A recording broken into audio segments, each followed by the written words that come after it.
Guido Cocomello is at my house. What the fuck is going on? He's been here for... At least an hour and a half. An hour and a half. We should have started recording an hour and a half ago. That's exactly what we should have been doing from the get-go. This guy walks in. Okay, first of all, great to see you. Dude, I felt like as soon as he opened the door, I got out of my best friend James's car, and I was like, "Hey, Frenchie, what the house? What is this? Where do you live?" Like as if I've known him forever. Yeah. And even you said, you're like, I felt like I've known you forever. It's a weird thing. Every time I've messaged you, you've always been so gracious to message me back. Thanks, and it's like, it's honestly, man, I felt like I've known you forever. Because we only met, I think, one other time before at the radio station. And for some reason, we couldn't put you on. It wasn't me, by the way. Just so I know it wasn't you. It wasn't me, Shaggy. It was Mix 96's fault. Virgin Radio. Mix 96. Yeah, I still listen to Tasso Patzikakis, by the way. No, I remember my dad. Aaron and Tasso. Aaron and Tasso. Yeah. My dad used to. Who cares? You don't work on Mix 96 anymore, so I can say this. But my dad used to always listen, and always come back and tell me the jokes that Tasso used to say. It was. Well, you know what? That was really a brilliant time in radio. Yeah. Really the radio heydays with Aaron and Tasso. Man, those days are gone. Yeah. I mean, radio. Nobody listens to radio. Nobody listens. Thanks for confirming that. Right. I mean, so Guido's here, and he literally walks into my house, and and I go, for sure. I was telling my wife, I'm going to bring him to the drive-by bar, which is 15 feet away from the studio here. You like it, right? The best bar. Yeah. Honestly, it's better than a lot of bars at bars in Montreal downtown. Yeah. I should have a wait, almost like a bartender, like with her. You should have some kind of band and acoustic thing going on. I know you have the drum set. You just need. You're a drummer too. I say I'm a drummer, but I could do like the do. That's about it. But I tell people I'm a drummer because it sounds sexy, but I really can't. So I told my wife, and I'm sure he's going to have a couple of drinks because you're, by the way, my latest guest that I've ever had on. So the latest before you was maybe 6-7 o'clock.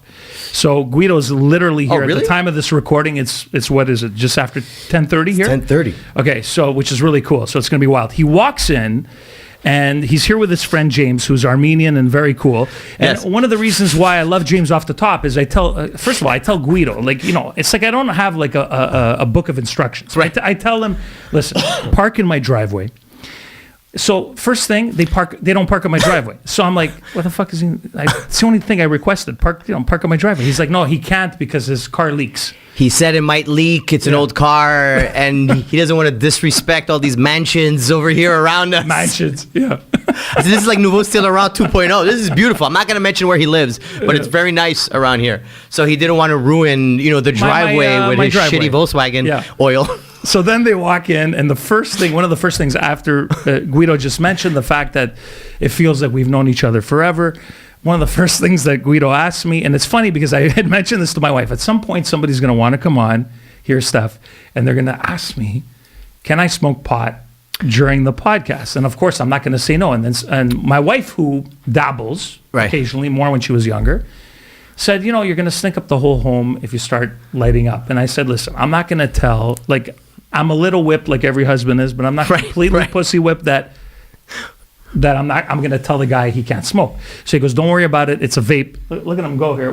First of all, he walks in. Wait, hang on. He walks in, and this guy has, can you show what you brought? Explain everything. You have like a million fucking, you pretty much, you should own one of the Dude, pot stores here. I would do way better than whatever they're doing over here. I'll tell you that much. Okay, these guys. Explain to me what you brought. Explain. First of all, I have way better stuff than what they have over here because it's homegrown and not the crap you buy at the SAQ, whatever the letters they use. This SDQC. DQ. Is that what they use now? I don't know what kind of letter. So, no. Well. Usually, so this is I do more than dabble. To me.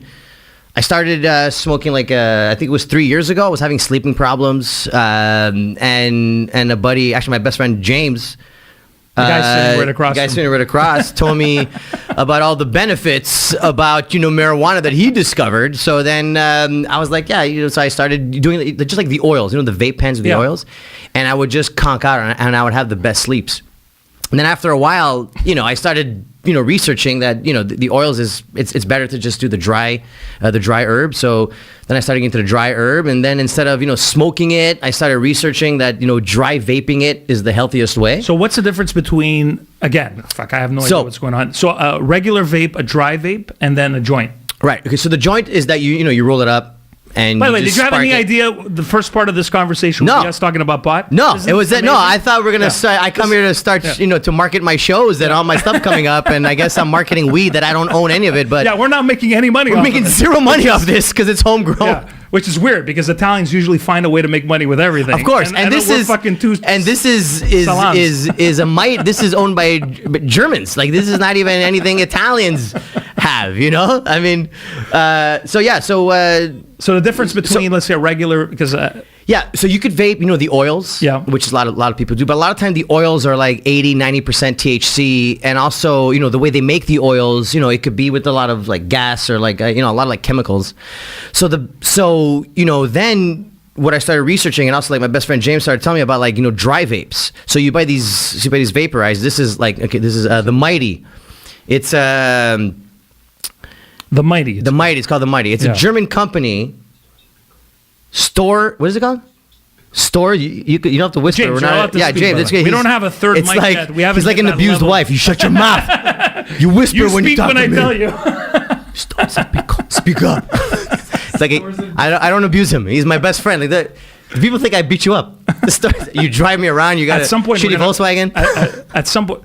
Imagine he's your driver, and you could just. He's the best. He's my best friend. I've known him for like 30-something years. At some point, we're going to bring him around. Of course, we have to. Because or else people are going to think we're talking about the Gazoo, some imaginary. People are going to be like, "Who's just Stores and Pickle?" That's all they heard. Stores and Pickle. Stores and Pickle. It's called. It's a German. It's a company from Germany, and they have all these amazing vaporizers, like dry vapes. You can do desktops, which is that you plug in at home. Yeah. And they have one that's it's like this. It's called the Volcano. It's this apparatus like this big, and you put like a balloon on it. It's kind of like a plastic bag. And then you put the dry weed in this pellet, which I'll show you, which is the same way we use the Mighty. And then you put it in, and you just push the button, and then the air, like it makes some hot air, and then the hot air just vaporizes all the good THC and all the CBD and all the good, all the good stuff from weed, all into this bag, and it just blows up, and then it stops, and then you take it. It kind of looks like a balloon, and you just. So you don't get any of the, the gas from the lighter or any of that. So this one is the exactly good for you exactly. Much, yeah. This is more of a portable only the healthy one. Shit. Yeah. Only the healthy shit. This is why it's good. It's good for this your is health. Why, yeah. Never mind the vitamin C and the. Man, I've been doing this throughout all COVID and nothing happened to me. Okay, I never got COVID. I never got. This is why he never got. I've been trying so hard. My whole family got it actually in January. They all got it. By the way, did James ever have COVID? No. Did you get it? So no. 3 guys in this room right now. I'm thinking it's because it's weed. I'm not even joking. I mean, I'm not even. 2 studies on it. I didn't read it. I'm saying like I know 2 studies on it. Where, James? University of Alberta. University of Alberta. Listen, There's no university in Alberta. This guy. No, there is a university. Oh, there is? Okay, sorry. Well, University of British Columbia is more renowned. But right. I know that one. Yeah. I don't know. I didn't go to school. I went to Concordia. You too? I went to Concordia. So what it is this. So what we do. So here, let's get a new one here. So basically, with this one is you have like this. So you could buy these. So they almost look like. Yeah, so you can buy like these pellets. Yeah. So you buy these little pellets, and you could pre-fill. I wish we were making some money off of this. Yeah, I know. Like Stores and Pickle. We should cut this video and send it to them, and they should put it on their website. They'd be like, "Who's this Guido Cocomello guy? And why do I care?" Isn't he here to talk about his new show? Right. He's comedy, like, right. He's just pushing our stuff. I'm trying to tell you how weed is amazing. So they come in these little containers, and you just grind it, and then you just fill it in here, put the pellet in there, you just close it up, and then and then you push it onto heat. You just push this button on, and then it'll heat, and then you could put whatever 200. I like it at the max because it's the strongest. So what's the difference between like if you take a drag from this and you're taking a drag from a regular joint? Because I'm not very well versed in this stuff. What's the difference in terms of what you're taking in with this and what you would take in with a joint? Right. Well, like for example, like I do well after a couple of tokes, I'm good. If I take a couple of tokes is it the same like taking a couple of tokes with a joint?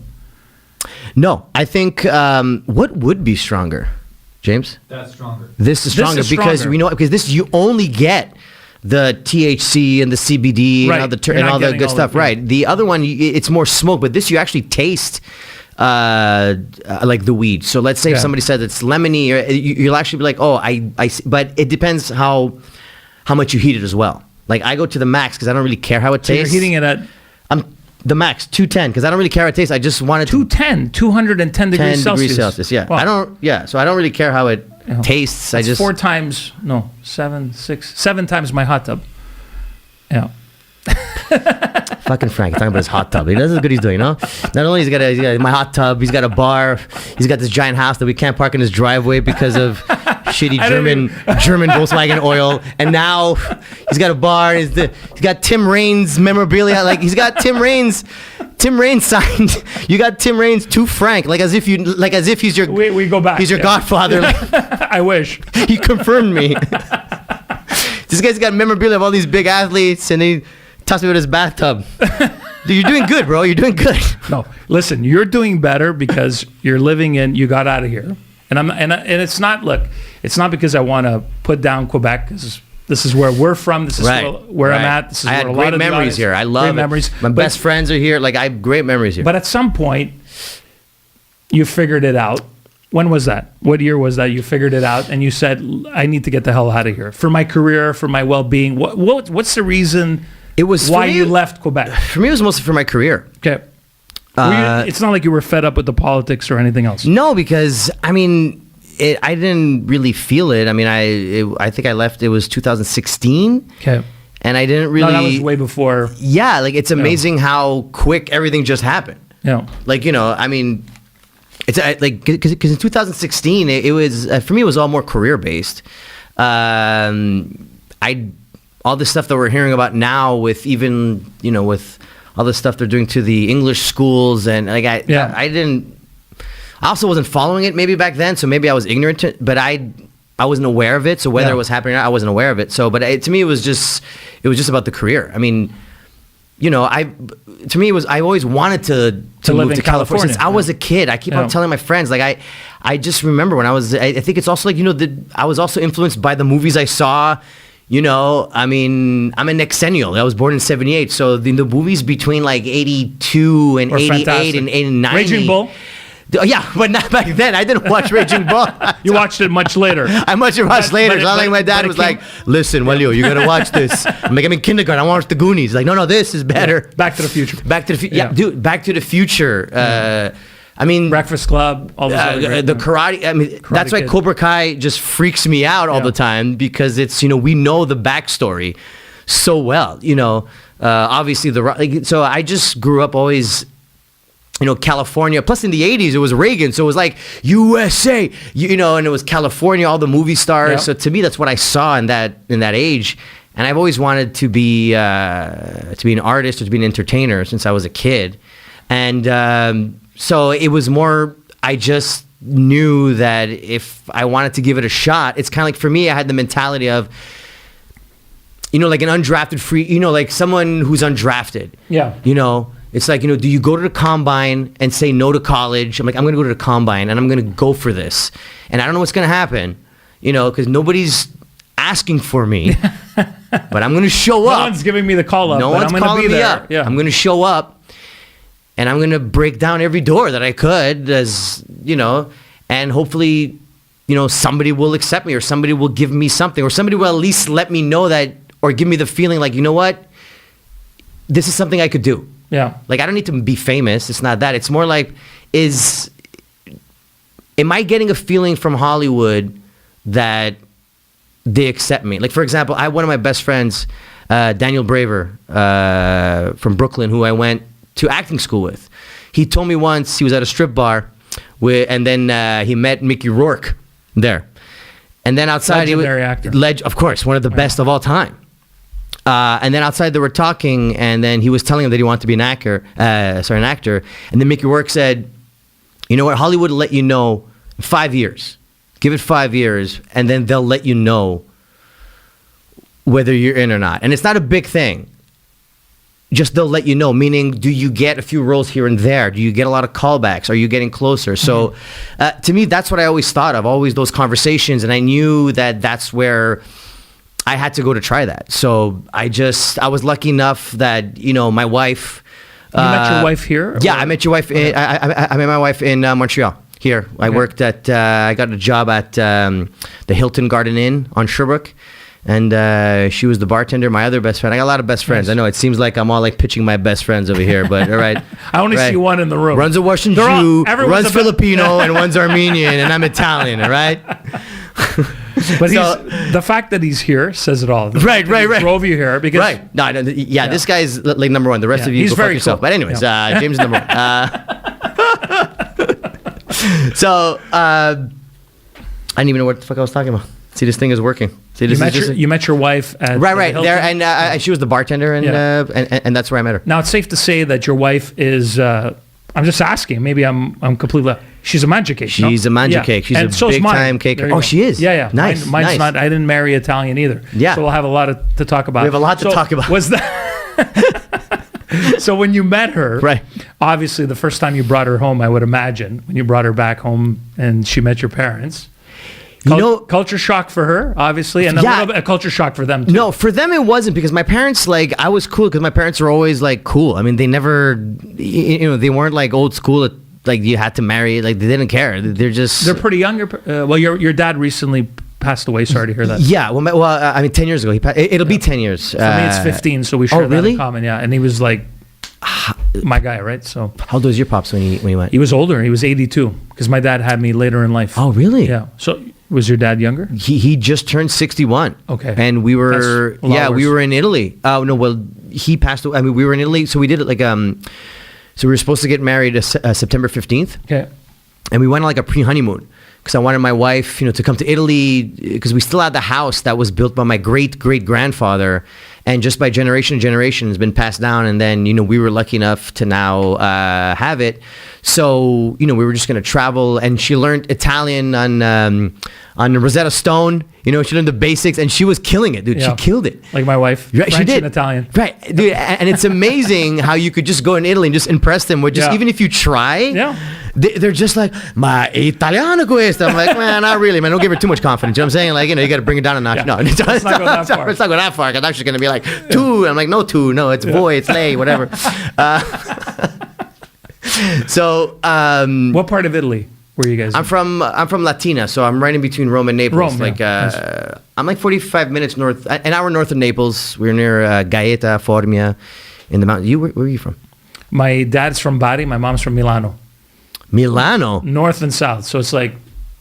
Yeah. Fuck. It's like Romeo and Juliet. Exactly. The Romeo and Juliet of Italy. Big mess growing up. Two different backgrounds, two different mentalities. One more small town minded, one big city minded. But it was interesting. But it's rare that people from Milano came here. But that's because my dad ended up moving to Milano after he was a World War II vet. He ended up going to Milano, meeting my mom. Okay. Spending 18 years. That's where he got cultured. That's what he says. Right. Yeah. He said, and then he met my mom there, and then they moved to Montreal. Then they made the biggest mistake. And then they got uncultured when they got to Montreal. My dad, all I remember my dad saying over the years was, I don't know why I came here. I don't know why I came here. I don't know why. Dad, it's a decision you made, but I should have never left Italy. It was weird that he would mention that to me almost on a weekly basis. But getting back to, so you were in Italy prior to your wedding with both your families? No, it was just my wife. She came, and my with mom. Your family. Okay. Yeah, my mom, my dad, and we toured Italy. My best friend Dex, like I mentioned before, he came with his fiance at the time, and James didn't make the cut. James didn't make the cut. There's not. We were just. I know my town was like. They don't let Armenians into Italy. We had a Filipino. Not in. They're like, I don't know, the Armenians. They're like, we don't. Because in my house, there would have been a Filipino and Armenian. They'd be like, I can't, this is too much diversity for me in my little town in Italy. They were like, now diversity in 2022 is good. Back then, it was like, no, we can't. In small towns in Italy, it's still not. In small towns in Italy, it's still not good. Let's be real. Small towns in Italy is like, okay, she's cleaning the house. But that's in Italy. Those small towns, man, they're crazy. Those are the towns where the doctor is still smoking in the office. Yeah, my uncle Sandro, like he smokes in the office he's just like Guido in there, close the door, just smoking, and the fan is like going in the clients' faces while he's telling them they're gonna die of cancer. Like, ooh, scusa, don't smoke no more. Like, you know, it's crazy. That's when you know you have a real doctor. right. He's authentic. He's very authentic. Yeah. So I'm just gonna. By the way, you love the wine. Dude, this is an amazing Villa Antinori, which beautiful. is a place I visited in Tuscany. One of our favorite. It became our favorite vineyard because we got hammered there a couple of nights in Italy, and it was fantastic. Honestly great, and thank you so much for even opening this. Yes, I know for you, anything. You're the best, bro. You're the best. Even though it's only our second date, but okay, this is amazing. No, keep but going. I want to hear the story about. So we were there and we were traveling, and then. Because my wife and my dad and two of my uncles share birthdays like 3-4 days from each other, so we had this beautiful celebration. And then we flew back.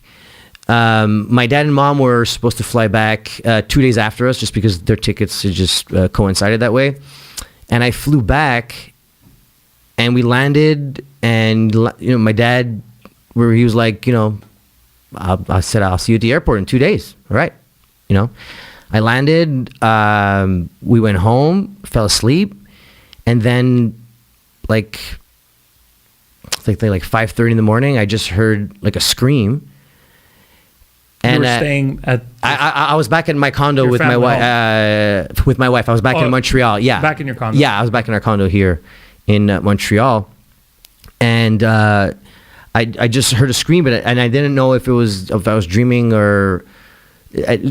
So I woke up, and then my wife, she was my fiance at the time, and I remember she was just crying, and she threw the phone on the bed, and she said, "Your father died." And I was like, I said, it was weird, because I was like, what? Like, I didn't. So I took the phone. It was my brother who was staying at my parents' house. He said, "Come home, Pop's had a heart attack." And I was like, so then we went back home. We went to my parents' house, and then the family was there, and then we had to go tell my nonna, her only son, so with her brothers, thank God, my aunts and uncles, they went to tell their sister that her son, and then family came over, and then we had to go back that night because his wishes were actually to be buried in Italy. He told me that just a few weeks before while we were in Italy. Yeah, and so we flew back that night, and the next day we went there, and it was just weird because it was just it's like the same cousins who brought me back picked me up, and the mood was just different. Like the weather was the same. Yeah, I'll never forget that. Italy was the same. Life the weather when you get out of the airport, it's still the Mavafangula, but the first time I left and I was like getting married, and the day after I showed up, still the Mavafangula, but I was just my cousins. It was just completely different, and I'll never forget that because it felt like the heat still felt the same because I was just there the day before, and I don't know, it was the same feeling but a different. Anyway, so we went, and then of course my dad was in the house because they don't. If you die of natural causes, they just leave you in the house. So that's where they expose. Right. The wake in Italy is not at a funeral home. It's in the living room, which is old school. And they don't embalm them. No. So, he didn't.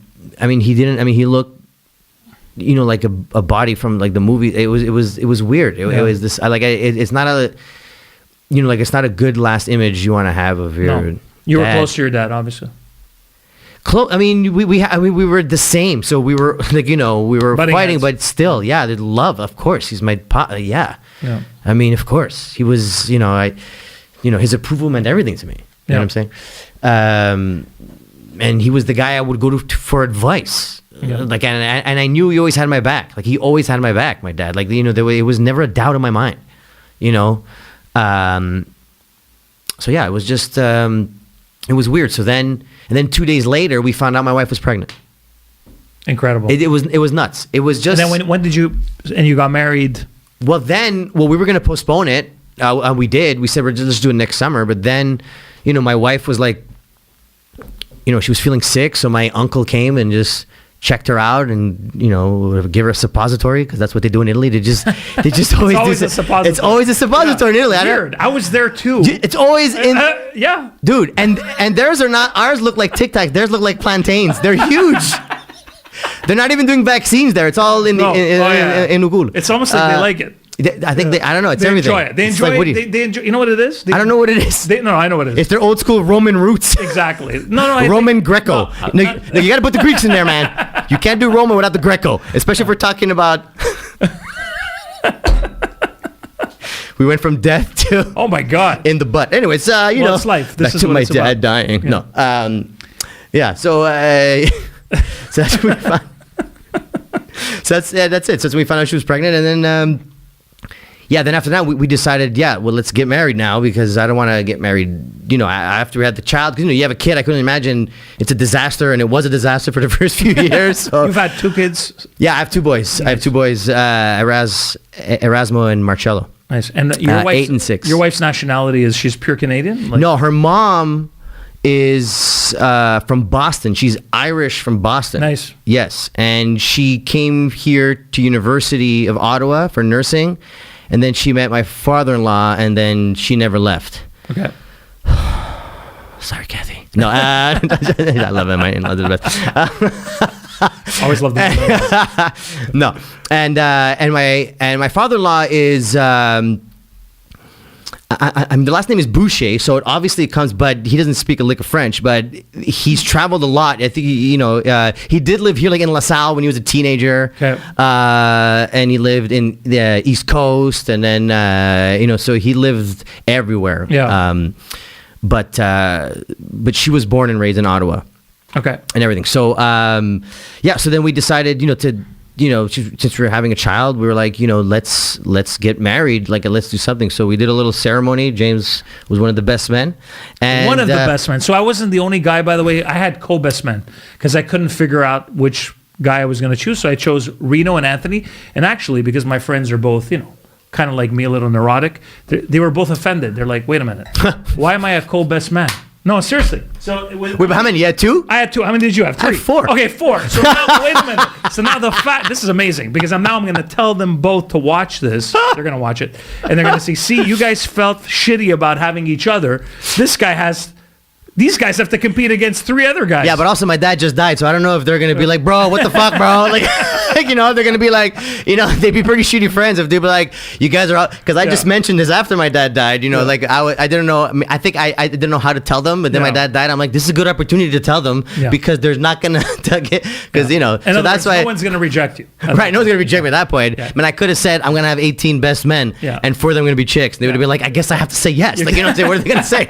You could have asked the UPS driver and said, right, you guys, right. And he'll be like, right. Here's the story, the backstory. Yes, I'll do it. But no, it's you know what? It's funny that you mentioned that because it just shows we have another connection because we think alike. Right. And Italians are it's weird because we don't want to offend. Okay, I didn't want to offend the one guy or the other. So my wife's like, can you not choose one? I go, no, I can't. One's been a childhood friend of mine since I literally was 11 years old. Right. The other's been a newer, best friend in the last 15 years of my life. They both mean so much to me. So she's like, okay, well, I guess asking both of them. And man, I never thought that after I would ask both of them that they would both go, so how does this work exactly? Because they're both Italian. So they take it so did they personally, fight of who? So did they fight of who was first in the speech? Well, no, only one did a speech because the other guy didn't really want to do the speech. Oh, okay. Because that would have been a battle. Right. So what happened with you? Like you had four speeches? Well, at my wedding, everybody talked whenever it was very small. We did it. It's kind of like this podcast. It's funny because this is all in my. So I married a Mangiacake show. This is all in my show. Nice. The whole death thing. The whole even the. Yeah, that's it. I'm with Mangiacake. That's it. That's merch. We're selling merch. Just follow me on Instagram, Guido Cocomello, and one day I'll have a website soon, and we'll be selling merch. You should have the website ready for this. Yeah, I know, but I'm disorganized. No, but I got 2 kids, man. I'm coaching their base. I'm coaching their. There's more important stuff, like. No, but I'm also coaching. Dude, I'm coaching my assistant coaching. I don't coach because I don't know anything about baseball. I assistant coach both my kids' baseball teams. Nice. I see you on Instagram with that. So one of your kids is a pitcher. Yeah, pitcher and catcher. Nice. And Were you a baseball fan at all growing up? Or No, no. I just know Tim Raines. That's and I just know him. That's why he's got so many. Again, you and your Tim Raines. He said to Frank. How did you know him? Like that autograph when he said to Frank. Was it you as an adult? No. I was a kid, and literally I would obsess over. Like I grew up watching the Montreal Expos. I grew up around the corner from the Olympic Stadium in Rosemont. So we'd sneak in sometimes. Sometimes I'd leave school early. I'd go watch the games.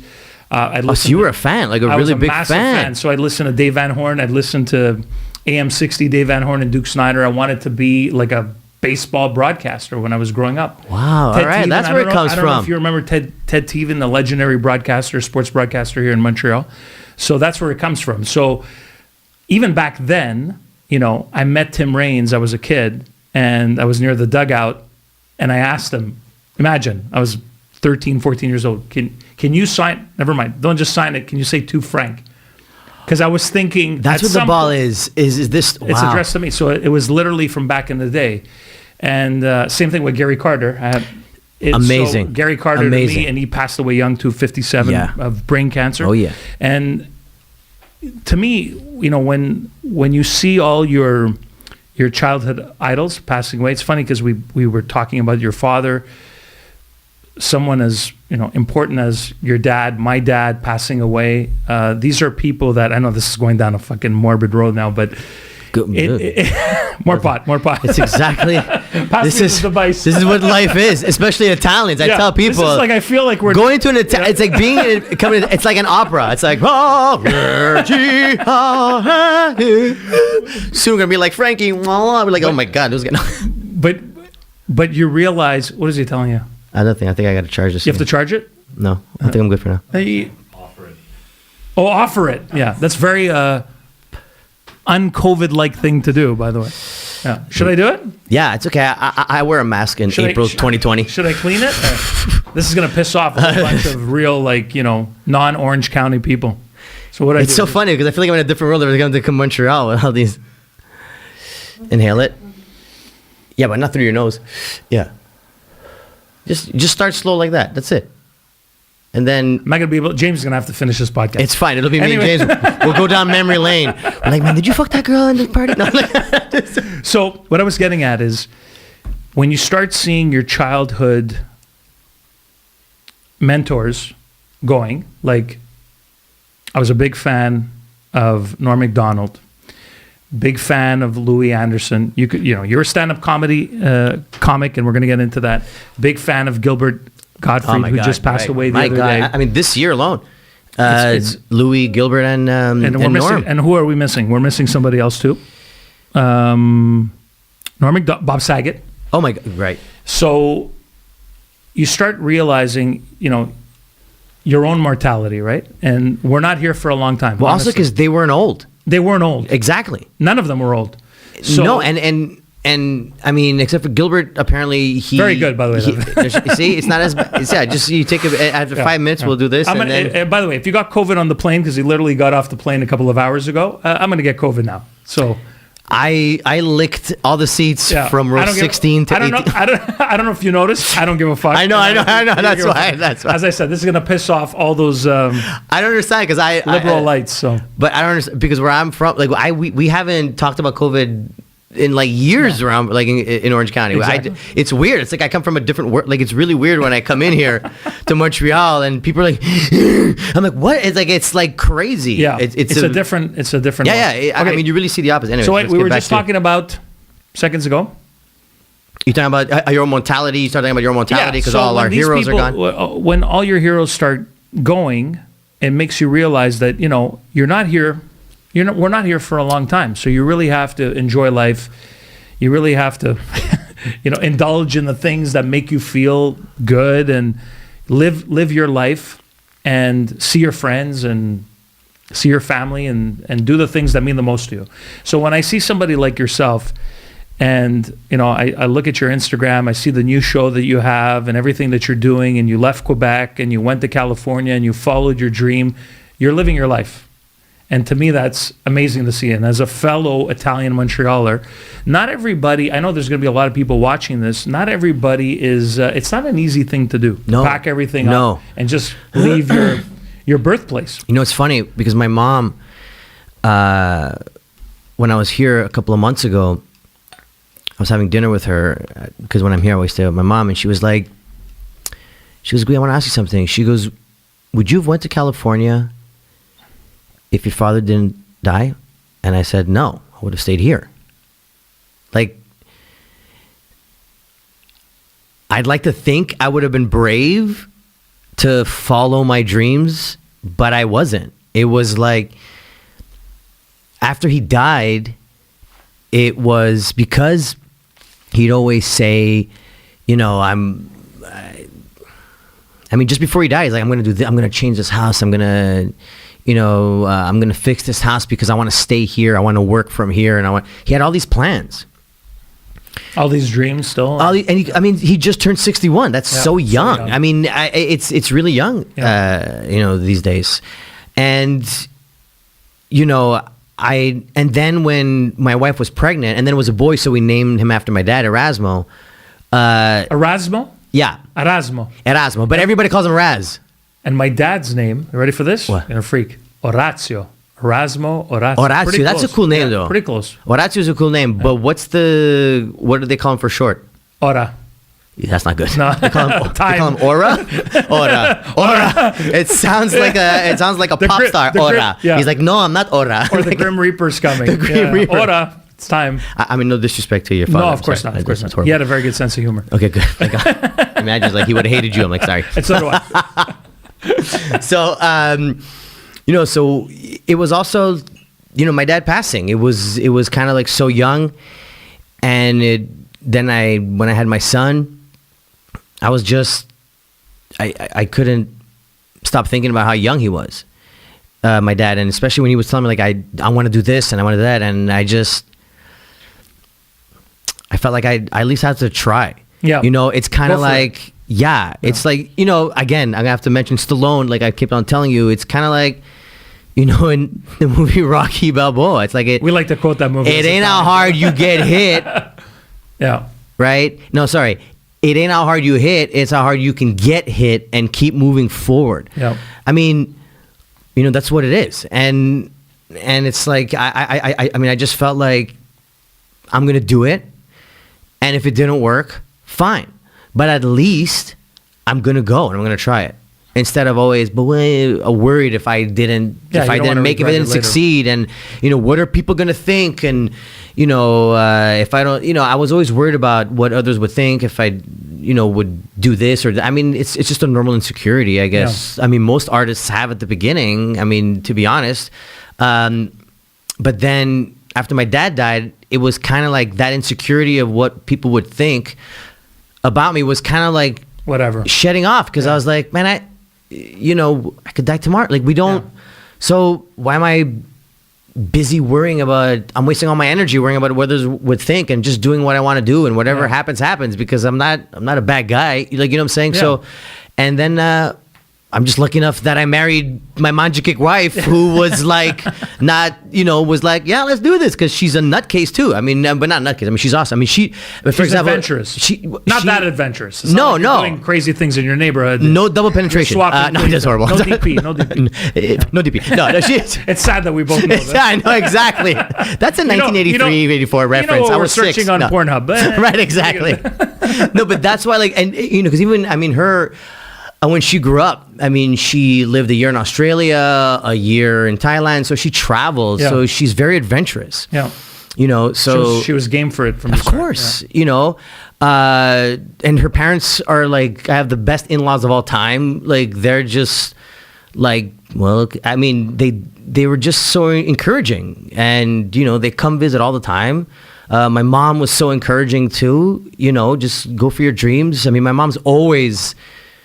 You know, my mom, you know, has never not encouraged me. She's always said, just do what makes you happy. Yeah. Like, I had that mom. Like just whatever makes you happy. She's like, just don't kill people. Like, you know, like just the normal things, you know, like don't do anything. Yeah, to disgrace the family. just no, but not even that. Like, oh yeah, obviously that, you know, but just do what makes you happy. Yeah. And then like she was always like Follow that. your dreams. Always. Yeah. My mom always things happen for a reason. She always had like this Zen-like mentality, you know, like always things happen for a reason. Follow, like, you know, as long whatever makes you happy. So I had the support everywhere, and we just did it. And then we moved. We were gonna live in LA. The first few weeks we went there, and It's a rat race. it's just crazy. no. It was most even just to find a place, or just, you know, because when I moved there, it was 2016, and my oldest was 3 years old, and my youngest was 9 or 10 months old. Yeah, it's not really a place to bring up kids. I knew people do, but I had a condo in Ville Saint Laurent with the park, so I couldn't go from park to like just buildings and street and then tents and homeless people. You know what I'm saying? And so you ended up in Orange County, which is and you know how I ended up there? I used to go to Gold's Gym. Shout out to my boy Eric. He doesn't work there anymore though. Yo, Eric. No, Eric. No, he doesn't work there. Not But no. He's still Eric. You know who you are. But he doesn't work there anymore. But when I used to go to Gold's Gym at Place Vertu, he was there at like the bar where they used to make the food and all the shakes, and he kept on telling me about this place called Irvine in Orange County. Yeah. Because dude, it's nice. It's family and this. He goes, you should go check it out. Like even before I moved.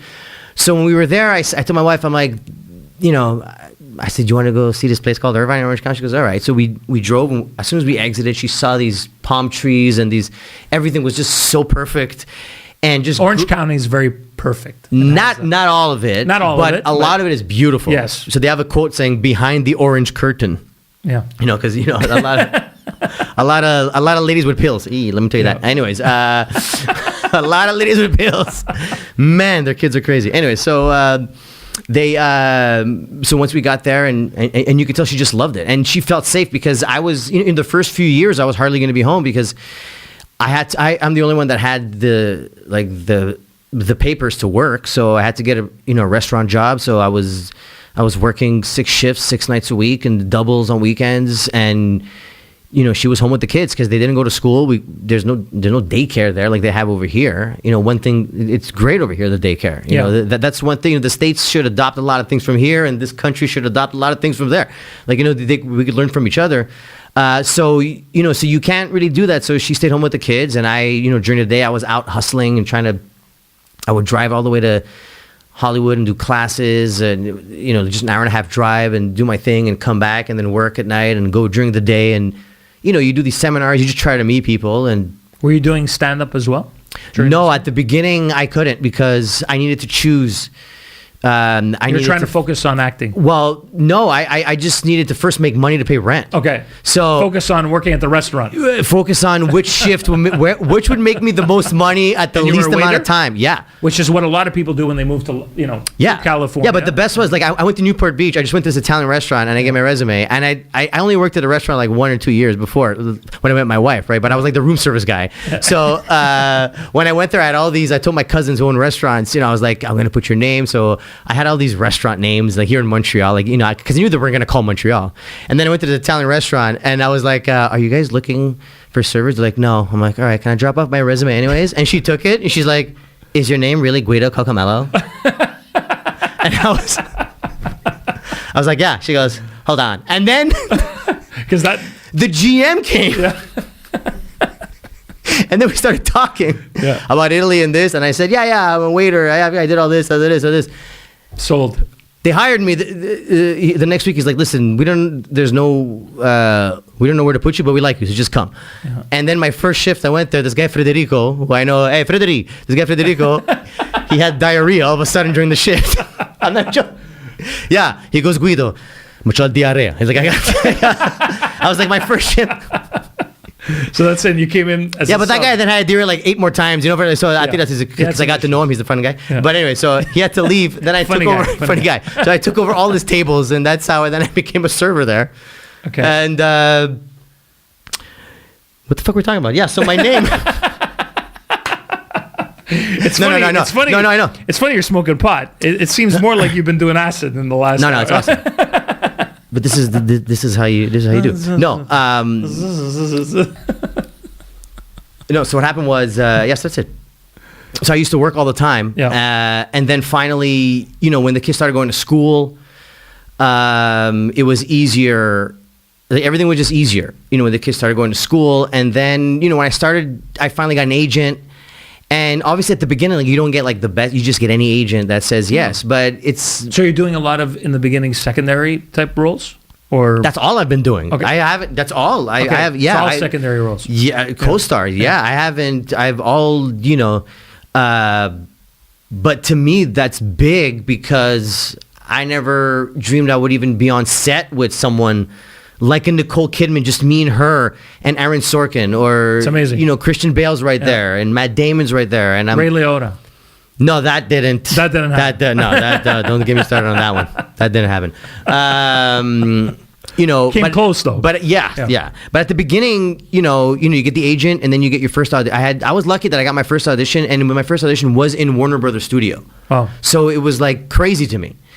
So you get the pass and it says Warner Brothers, and already there, I felt like I won. It was crazy. That was like, oh my God, I got through the gates without nobody kicking me out. And then it was like, they've accepted me. Right. And then I did the audition, and I got the role. I was lucky and it was on TNT called The Last Ship. And we filmed it, and the director was the guy who played RoboCop. Okay. Oh my God, he spoke Italian perfectly because every year he goes to the Amalfi Coast because he has a house in the Amalfi Coast. He said. Okay. So he's Italian. Yeah. Okay. No, he's not Italian. He just Italian. And it was amazing because he still sounded and looked like RoboCop.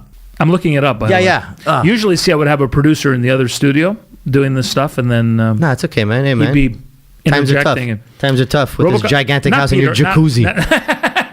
I can't afford anybody with my jacuzzi and my 18,000 and these private paintings. What? Sorry, go ahead. So what? Peter Weller. Peter Weller. That's it. See? Peter Weller. I could do my own fact checking here. Instant fact Peter checking. Weller. Yeah. That guy. Yeah. He was amazing. We talk Italian all the time. So I think I felt like he hired me because he wants to speak Italian. Yeah. I think a lot of people also in Los Angeles, like you said, because of the fact, like even when you were at the restaurant, or you were with Peter Weller, the fact that you have Italian roots, right? Because everybody is. And I don't want to be derogatory, but let's be honest. Everybody in California is a Mangiacake. They're less cultured. So when a guy like you shows up from Montreal, a more cultured cosmopolitan city, speaks 3 languages. But LA has a lot of people like that because LA is such a transient city. A lot of people like you mean? And LA, I don't live in LA, but every time I mean, in California, all these... No, in Orange County, no. I mean, where I live, but where I used to work in Newport Beach, there's huge Italian community, and I mean, just from Italy, Italy, yes, it's unbelievable. The Italian community, acting community is what I'm saying. No, I mean there is because when I go to the Italian auditions, there's obviously the Italian actors. Okay, and some of them, my friend like Francesco became a really good friend of mine who was on Ford versus Ferrari. He's an amazing actor, an amazing dude. Cool. I love that guy. There's a lot of guys like really from, I mean, in LA, it's amazing. You have everything and an abundant amount of it. Mm-hmm. So when you go to an audition for an Italian role, which is obviously usually what I go for, which is fine, you see or you hear like there's people that are like me that are, I'm not Italian Canadian, but Italian American, mm-hmm. or most of them are actually from Italy. Like it's because LA, like everybody's dream is to go to Hollywood. So when you get Italian roles, there's really Italians from Italy there, and these also are Italians that obviously were good enough to get green card or a visa to come here. So they've done a lot of stuff in Italy. Exactly. So they're really good actors as well. Yeah. And I mean, you could tell, so it's. I mean, I've been told to change that's why I was told to change my name a bunch of times with agents or managers. Really? Well, suggested, not told. That's not a bad word, but suggested. Like, what do you? Because you don't want to be typecast. Yeah, because they're like, I speak normally to them. They're like, because you don't really have. That's the thing is your name is like my real name, Francesco De Palo, Guido Cocomello. You don't sound like somebody. You know what I'm trying to say? Well, also, yeah, but you're the first year, but I also proficiently is what I'm saying. You speak what? But the first year when I went there wasn't the same. When I moved there, everybody at the restaurant, because I worked a server, or even when I went to auditions, would be like, Where are you from? Where you from? I'd be like, So you did have the... I'm from America. Yeah. You know? New York? They're like, nah, that's kind of not New York. You don't sound tough enough to be from New York. Yeah. But then, you know, I think after all, just living there, and also, you know, I took some, you know, you got to take the standard English. You know, the for ages, like, you know, you should take some classes to speak normal. Yeah. Like, you know, you can't always say mingy bro all the time. I don't even know what that means. I'm like, bro. Yeah. No, it's true. You know, so I mean, also, yeah, because you don't want to show up sounding like something they never heard. It's not like I sound like a guy from New York. They're like, Right. what is that? Yeah. It's like Italian, because obviously it's a very unique accent we have here, the Italians from here. I mean, and obviously, you know, you could say like the guys from St. Leo, but I'm like, just normally, there's a bit of the French influence as well. Yeah. It's very different here because we grew up with it, you know, so. Yeah, exactly.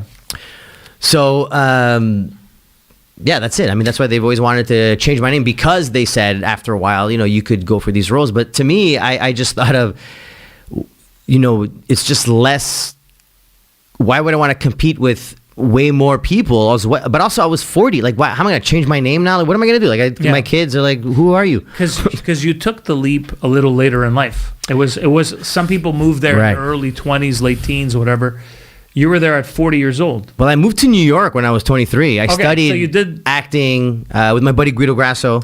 You know, one of my great friends, Guido Grasso, one of the funniest human beings I've ever met in my life. The only other Guido I know two.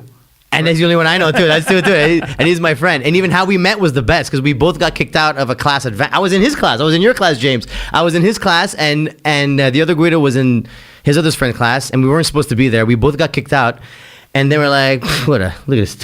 What's your name, Guido? Yeah, I'm Guido. You're Guido? I'm Guido. We're both colorblind. That's how we met. I swear to God.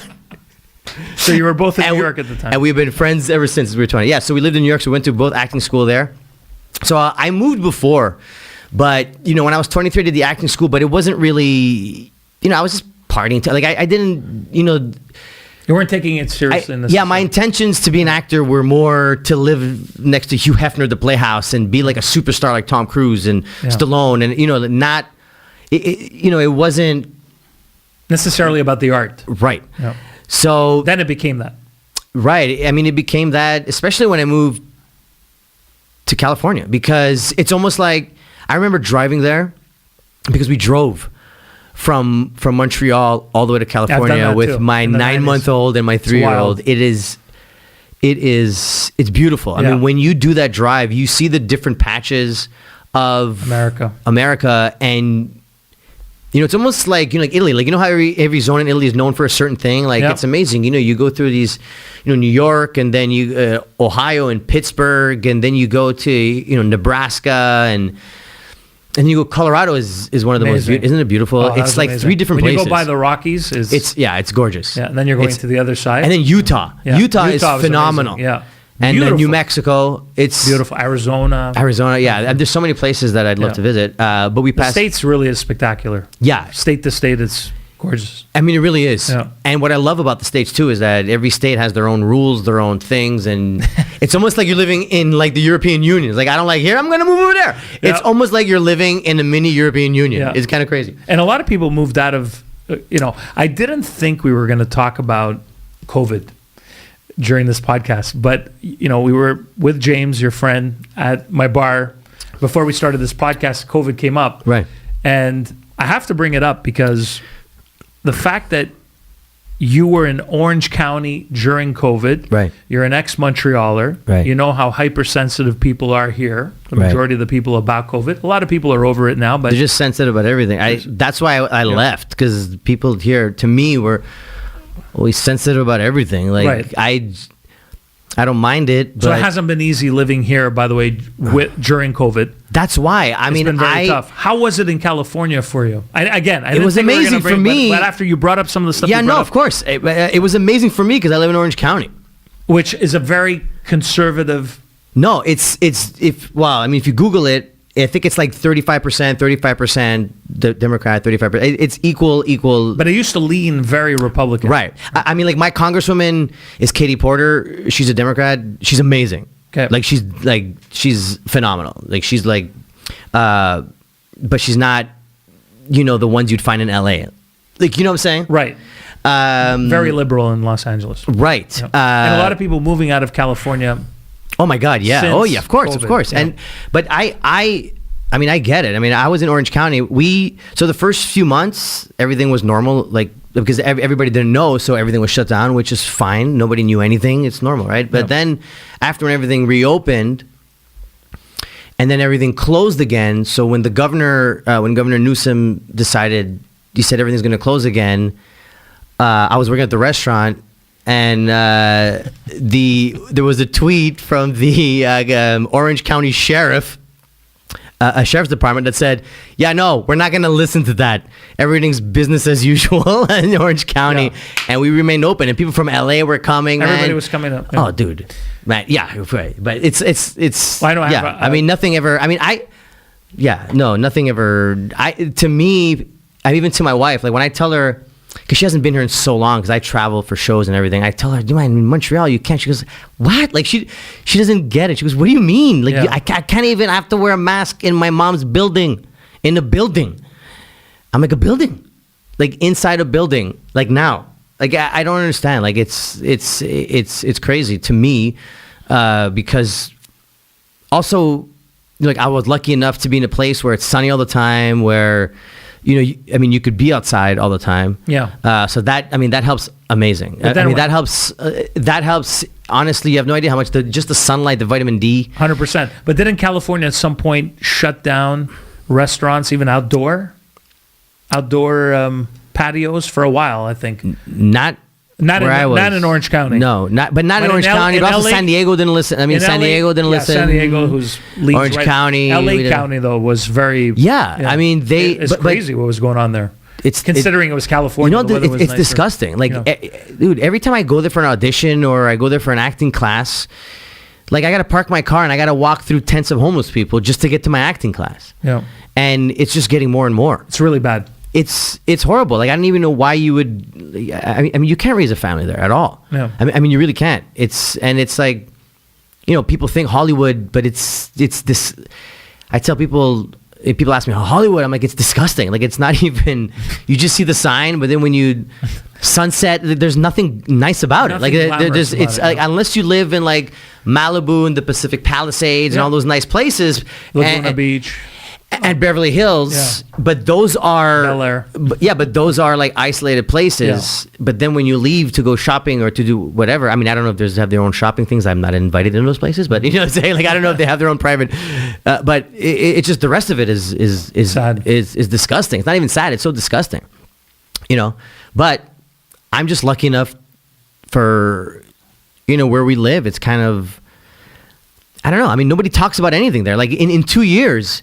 Because my kids are always playing baseball, like I told you about my boys, they're always, year-round playing sports, baseball, flag football.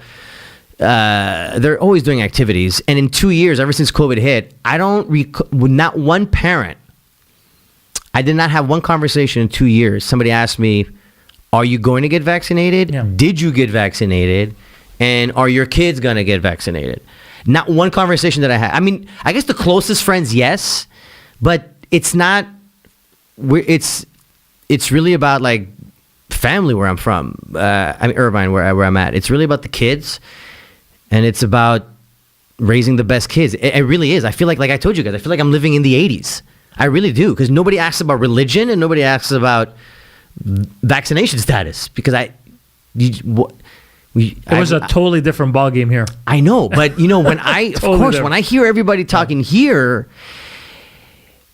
It's easy for me to say, like, a lot of my friends, dude, my brother moved to the Dominican Republic. I know. Wait a minute. Okay, so my brother Rochelle got the Rochelle? Yeah, my sister-in-law. Yeah, that's your sister-in-law. Yeah, of course. When she yeah. So she wrote to me because she follows my podcast and stuff. Nice. Hey, Rochelle, it's my sister-in-law. Hey, Rochelle. And she moved to the Dominican Republic, obviously. Yeah. And with my brother, obviously. Imagine. Exactly. And then, but I had no idea it was your brother. Right. Until I saw the last name, and I said, "Wait a minute." I said, "I have Guido." Do you know a Guido Cocomello? Right. It's like, yeah, that's my brother-in-law. Yeah. It's like, what? Yeah. I go, he's coming over to my house for the podcast. So they just picked up and left.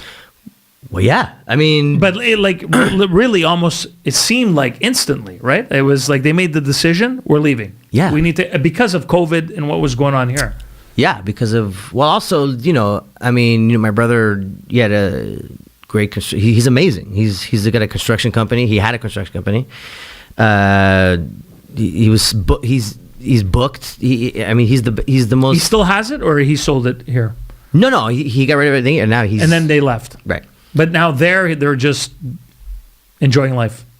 No, they're going to start developing their own life there, and they have great ideas, and they're working on a lot of great things. They seem like great people. They're amazing people. But they're amazing people. I always tell my wife, I'm like, these people. You have to understand, these people, like a lot of people, by the way. Apparently, it's 50,000 is the number across Canada that left during COVID.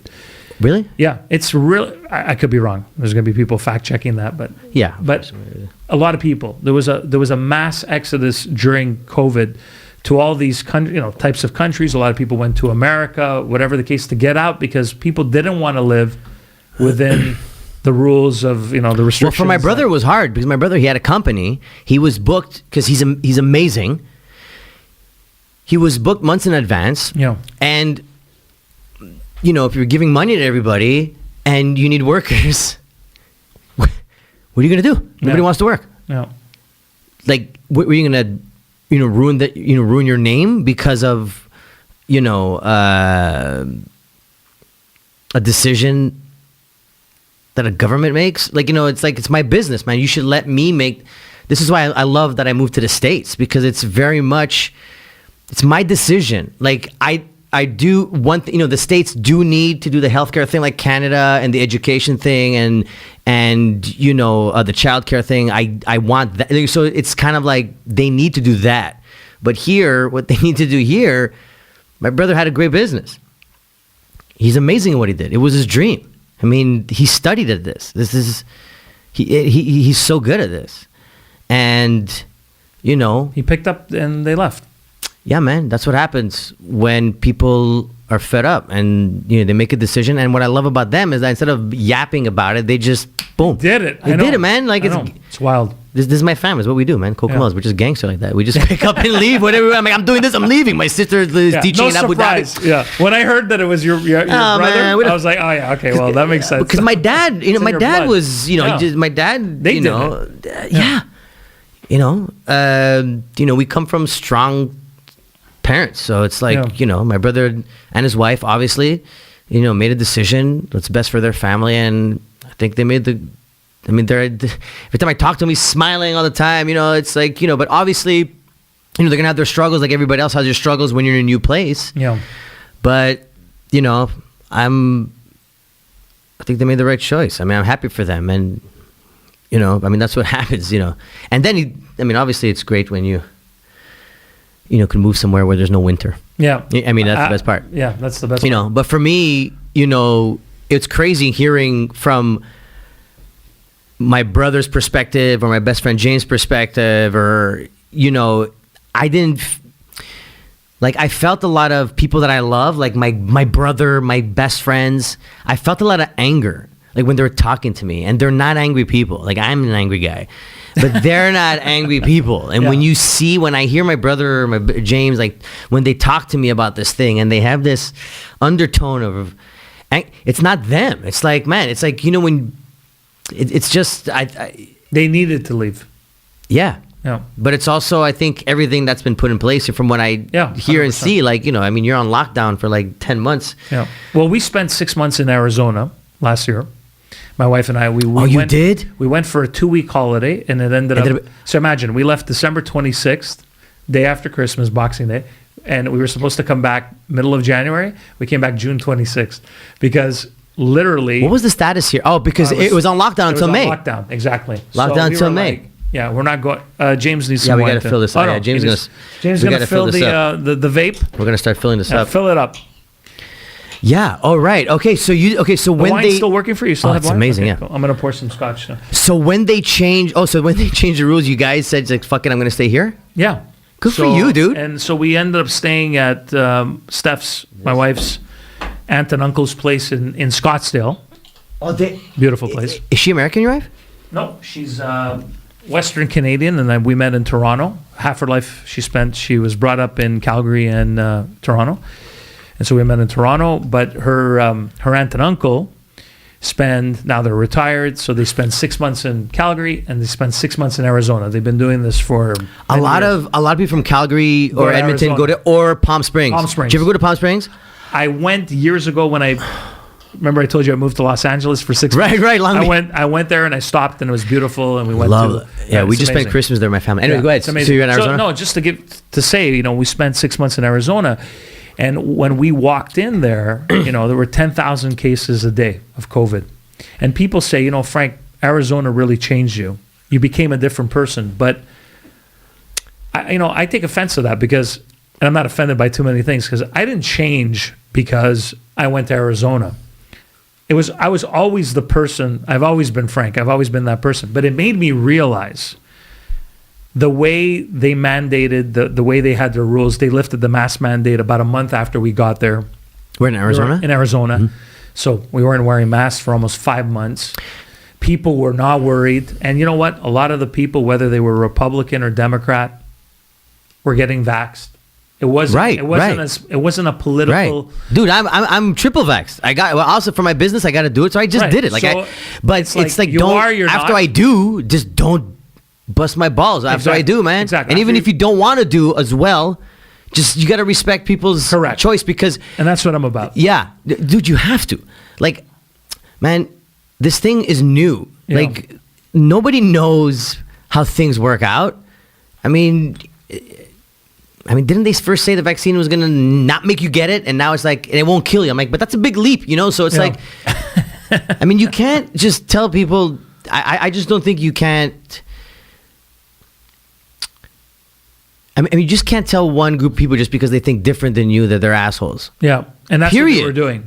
Of course that's what they're doing. They were and you can't do that because it's like, man, you just can't do that. I don't understand because I disagree with a lot of people. But you know how many times I've disagreed with someone over and over and over again, and then at one point I'm like, oh shit, you are right. Yeah. Like, you know what I'm saying? Like at some point, plus I just think you can't, whatever. You just can't say just because you don't, like you shouldn't. These are things we never talked about growing up. No. And that's the thing that's happening now that it's kind of weird that it's like the main conversation, which is weird for me because I've never had those conversations in Orange County. Like I've been at the restaurant, nothing. We just talked about like crazy? Normal stuff. Like it's just crazy because I was just with a bunch of crazy Napolitan people from Florence, and they were just the vaccine is this, the bullshit, and then and then we just talk, and nobody asked, did you get it? Are you gonna get? Yeah. It was crazy that it to me I felt like I was in like another universe. Yeah. But then talking to my friends in Toronto is different than talking to my friends here. Talking to my buddy in Sal in Toronto, it wasn't as bad as here. Like here, it was like, man, it was kind of extreme. Yeah. Over here, and still is because we still have the mask mandate. I know. So I was like, what? Yeah. I don't understand what was going on. I was like, it's April. Exactly. The world has moved on everywhere in North America. It's just Quebec that I've seen. Yeah. It's we're a very special place here. Hence why you left in the first place. If Quebec was the anatomy, it would be the appendix, the most useless part of the body that you don't even need. I don't have my appendix anymore. Me too. I got rid of it. I got rid of Quebec. But please come to my shows. Speaking of your show. Because so look at this, we're over an hour into this and we haven't even talked about the show yet. That's how you know we're having a great conversation because you're not only here to talk about the show, even though the show's important. Right. There's so much about you that I forgot we're talking about the show. You're an actor. You're a stand-up comic. There's so many other things I've been wanting to ask you, but this show. So I married a Mangiacake. Yeah. Hence the shirt. With Mangiacake. Merch. But the arrow's not pointing in the right direction on my screen, right? It's pointed to Kobe Bryant. I don't think he's a Mangiacake. Yeah. Oh, no. Actually, don't point it to Biggie. Kobe Bryant to the BIG. By the way, Kobe Bryant is less of a Mangiacake than all of us, and I'll tell you why. Because he grew up in Italy. He speaks Italian way better than me and you combined, doesn't he? Combined. Oh, yes, sir. Do you know? Isn't that crazy? That's why I fell in love with him. He went to the restaurant I worked at. I wasn't there when he went in. Yeah. But I know where I know the church he went to the morning, like, because he lived rest in peace. He lived. I mean, his wife still lives there. Vanessa. Right next to where, Vanessa. Right next to where I used to work in Newport Beach. Sad story. Sad. And I met some people that knew some of the other relatives of the victims in the helicopter. And man, everybody had great things to say about him. Yeah. Especially in the community. Everybody. Yeah. Well-spoken. Oh, man. Cultured. Dude, man, the mama mentality, you understand. Like, I take his words. Me too. See his documentary, Muse? Yes. I take his... I think about the Mamba mentality. I teach my kids the Mamba mentality. I'm trying to make my kids watch the Michael Jordan documentary. That was another great documentary. Dude, 2 times a year I have to watch it. Yeah, I have to watch it. You just reminded me. I need to put it on. Maybe tonight after you leave. I'm gonna. Dude, let's watch the whole thing. Let's watch it together. Let's film us watching it and do a commentary of it. And James will have to get fired from work. No. You, me, and James. It's gonna be weird. Under a blanket. My wife's gonna get up in the middle of the night. One of these guys watching a under a blanket. We're like inspired by the fact that obviously you married a Mangiacake. So a Mangiacake, for people that don't know, a lot of Europeans, of course, know what it means, but for non-Italians, non-Europeans, Mangiacake translates directly to cake eater. Right. So in other words, it's a derogatory term that has, in a way, that Italians label English. Don't start being a derogatory term. Cake eater is a derogatory term. You know what? Cake eater? But listen. We're not saying canoe liquor. We're saying cake eater. Wait, is that not good anymore? Can I not say that? It's our way. It's our way of it. You can say whatever you want. It's our way of Italians saying that you're not doing something the Italian way. You're doing it the English way. In other words, okay. So I wrote down Here's a couple of things that I wrote down because I thought by this point I may have had a couple of scotches. Little did I know that you were going to be all vaped up, but. So I wrote down a couple of things so I could... Let me read. Okay, so to me, a Mangiacake. Right. By Freeway Frank. Okay. To Guido. leaves a party and takes back the booze they didn't drink. Mangiacake. Okay? So I was in Calgary. I lived in Calgary for 4 years, okay? And that's a guy brings 12 beers. And then I see him open my fridge at the end of the night. And I'm like, what the fuck is he doing? He opens up the fridge and takes out the 6 beers that he didn't drink. Awesome. And it's not like he says it's okay. He just grabs the beers and leaves. That's awesome. So I'm like, and then I told my wife, I'm like, why did he take the beers back? He goes, Frank, that's what they do. Not everybody's like you, right? But have you seen this?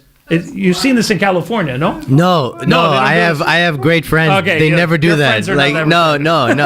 My friends in California do never. That's so funny, dude. I'm gonna have to steal this. I'm gonna have to steal it, please. I have 4. Shit, these are my biggest. Funny. These are my top 4. Okay, here's the next one. Shows up to someone's house empty-handed. Mangiacake. But I've done that. Yeah, I got him. I've done that. But hang on a second. I'm just cheap. You have an excuse now because you live in the United States. Oh, thank you. Good. It's true. I love to use my American card. Well, no, it's true because you could use your American card for that. But here's the thing. Sometimes I have arguments with my wife because she's Western Canadian. Example, we went to a friend's home a couple of weeks ago. So I said, what are we going to bring? So we brought a nice bottle of champagne. Okay, I keep going. So that's where my wife's like, okay, that's an expensive bottle. We're good, right? That's where she would have stopped. So I'm like, nah, it's not enough. So then I got a nice cake. Brie cheese. Okay, beautiful cake, right? And then they have 2 kids. And she's like, no. Choose one of the 3. Either we bring the gifts to the Frank, kids. you're welcome to my house anytime, bro, in Orange County. No, but you know what I'm saying? This is how fucked up Italians are. So no, but I don't go as far as you. No, because you're a bit more old school than me, though. No, but you have to understand, I'm a few years older, like 5-6 years older, and not only that, now you lived in America. You're with your wife. It's different, okay? Right. Like you understand what I'm saying? So for me, it's like no. It's a la brutta figura, which in Italian means it looks bad, right? Right. I have a whole definition in my show about bella figura, which is the opposite. My personal definition, which is oh fuck. My personal definition is fucking. I'm gonna have to look at my text. So, no, I'm gonna do it. So the opposite of brutta figura, which is not a good look, And Bella Figura is a nice gesture, a nice thing that you would do. So for me, it was important to bring all three things because it's like, this is for the parents. Right. This is for us because we're having the cake, Mangiacake, and this is for the kids. And my wife's like, why do you guys, why are you guys so fucked up all the time? Can't you stop at one thing? You ever notice sometimes when my friends come over, they only bring one nice thing? They don't have to bring all three. Why do you always, who are you competing? I go, I'm not competing, but it looks bad. And I'm like, who does it look bad to? I go, to them, and they're European. So in my mind, it's a sickness. In my mind, I'm thinking, I have to not go above and beyond, but you know what I'm trying to say? I've never gone above and beyond. That's why I don't know what you're trying to say, because I've never been an above and beyond guy. I'm a guy that goes to your pool and I'll pee in your pool and be like, bro, I'm that type of guy. I'm sorry, man, James. I peed in your pool so many times. Like, I'm not a good guest. You don't understand. I'm the guy that's like, man, come on, respect the rules. And I'm like, except for me. But you know, because you grew up here in Montreal, we have this obsession. Yeah, no, we definitely. They're messed up. Do you know how many times people came over and I knew Dunkin' Donuts were coming? Right, exactly. Like basically, but right. You can't go to an Italian person's home here in Montreal and bring the equivalent of Dunkin' Donuts, Tim Hortons. Tim Hortons, right? Because people look at you like but in the old day, it was Dunkin' Donuts. Yeah, but today they would say, "Did you see he brought?" Dunkin' Donuts? Right. So it has to be. Do you know what's really weird though? Because I haven't had that experience because I haven't really been invited anywhere in so long, and I haven't invited people over in so long. It's crazy. Yeah. Because the best part about moving away is that I don't get I don't know anybody. I know people there, but it's not like they invite us over and we go over to their house. But the people we hang out with are exactly like us. Exactly like us. Like, it's like jogging pants and t-shirts, and just bring they're cool. Exactly like us. But we found that in Arizona too. Like, as we met people in Arizona, for example, I went over to this couple's house from Chicago, and I brought him. I was golfing with him. He's a Scotch drinker. I brought him a nice bottle of Scotch. He's like, whoa. He goes, you're just bringing this for us to drink? I go, no, it's a gift for you, Lou. He was like, what are you doing? You know what I mean? Like, I guess people don't do that. But here, we go over to someone's home. If they drink Scotch, I bring my friend a bottle. He comes to my house. He brings a bottle and cigars. It's really weird. But in other places, they don't do that, right? They don't. It seems to me like it's like you said, it's more chill, it's more a relaxed environment, and people are not. I don't know if it's Montreal or if it's an Italian thing. No, it's a Montreal Italian thing. Not even Italy? No, because when I go to Italy, they're nice, but they don't go overboard. Like, they make overboard. They make you a nice meal. Right. They make you a nice meal. Right. They open up a nice bottle, and that's it. Right. It's like here, it's like a fucking show. We don't stop. We don't know where to stop. Dude, it's weird because I haven't experienced that in so long because I've been gone. Yeah. Like, it's nuts. It's a good thing. It's, you know what? There's so much pressure here. Right. To go over to somebody's house. And when I lived in Calgary 4 years. I lived in Vancouver for 9. I lived in Toronto for 7. We didn't have this. But you know what? But I was lucky. Nobody would give a shit. But you know what? But I was lucky growing up because both my mom and dad were only children. Yeah. So I never had that big family competition experience. Yeah. You know what I'm saying? I never had that. Yeah. Because my mom was an only child and my dad was an only child. So every Christmas, every New Year's, we had it with both my nonnas and nonnos. So we were really close, because we didn't have, it was always we'll do Christmas and Christmas Eve at this nonna's and New Year's Eve at that nonna's. It was so organized. So because I know most Italian families are much bigger than mine, and they had all these where are you gonna go, and once you get married, and my wife's an only child too. So when we got married, her parents came over to my nonna, so we were even more together. And then my sister-in-law Rochelle, she moved here. Her family's not here, so we were always together. So it's I was one of those lucky Italians. I still get the old school mentality because of what my zias and all these things used to say. But mostly my grandmother's sisters. Yeah. But as for me and my, it was just. Your parents were a little bit more hip because your dad was 61. Your mom's still. Right. I mean that. My mom turns tomorrow, 88. Oh yeah, oh man. That's and imagine, amazing. I'm only 5 years older than you, and she turns 88. My dad passed away 15 years ago. He was 82. So if you do some math, I know you're probably doing the math now going, he was a mistake. It's a mistake. No, you were definitely a mistake, man. Your dad would have been like what, like 97? Did I just get the math right like this? Yeah, it would have been. See that? See that? See how I got the math? See how I got the math? Later this year, yeah. See, but I said 97, but that was right. I just rained that. I was like 97, 97. I did it like this. Yeah, fucking mathematician. I don't know the Bella Figura. I'm trying to find my Bella Figura definition, but the math I could do. I was better in math than language and memory. But so I married a wait, hold Mangiacake. on. So I want to talk about this. now I want to talk about you being a mistake. So like, hold on. Where did your dad meet your mom? So hold on. How old was your dad when he would have been 97? So today my dad, if he were still alive, would be 97. Correct. Right. Turning 98 later this year. He was born in 1924. He fought in World War II. Because some people I see on social media. My nonno Guido was born in 1921. He fought in World War II. So think about it. I don't know if he fought, but I know he was peeling potatoes at some point. But I don't know if he fought. But I'll do some research and stuff Well, like he would that. have been 3 years. No, so he probably wouldn't have been fighting in World War II because he was 3 years younger. My dad was actually, when the war started, was So he didn't fight because I don't think he fought. I think he was just in the army, but he didn't fight. Yeah.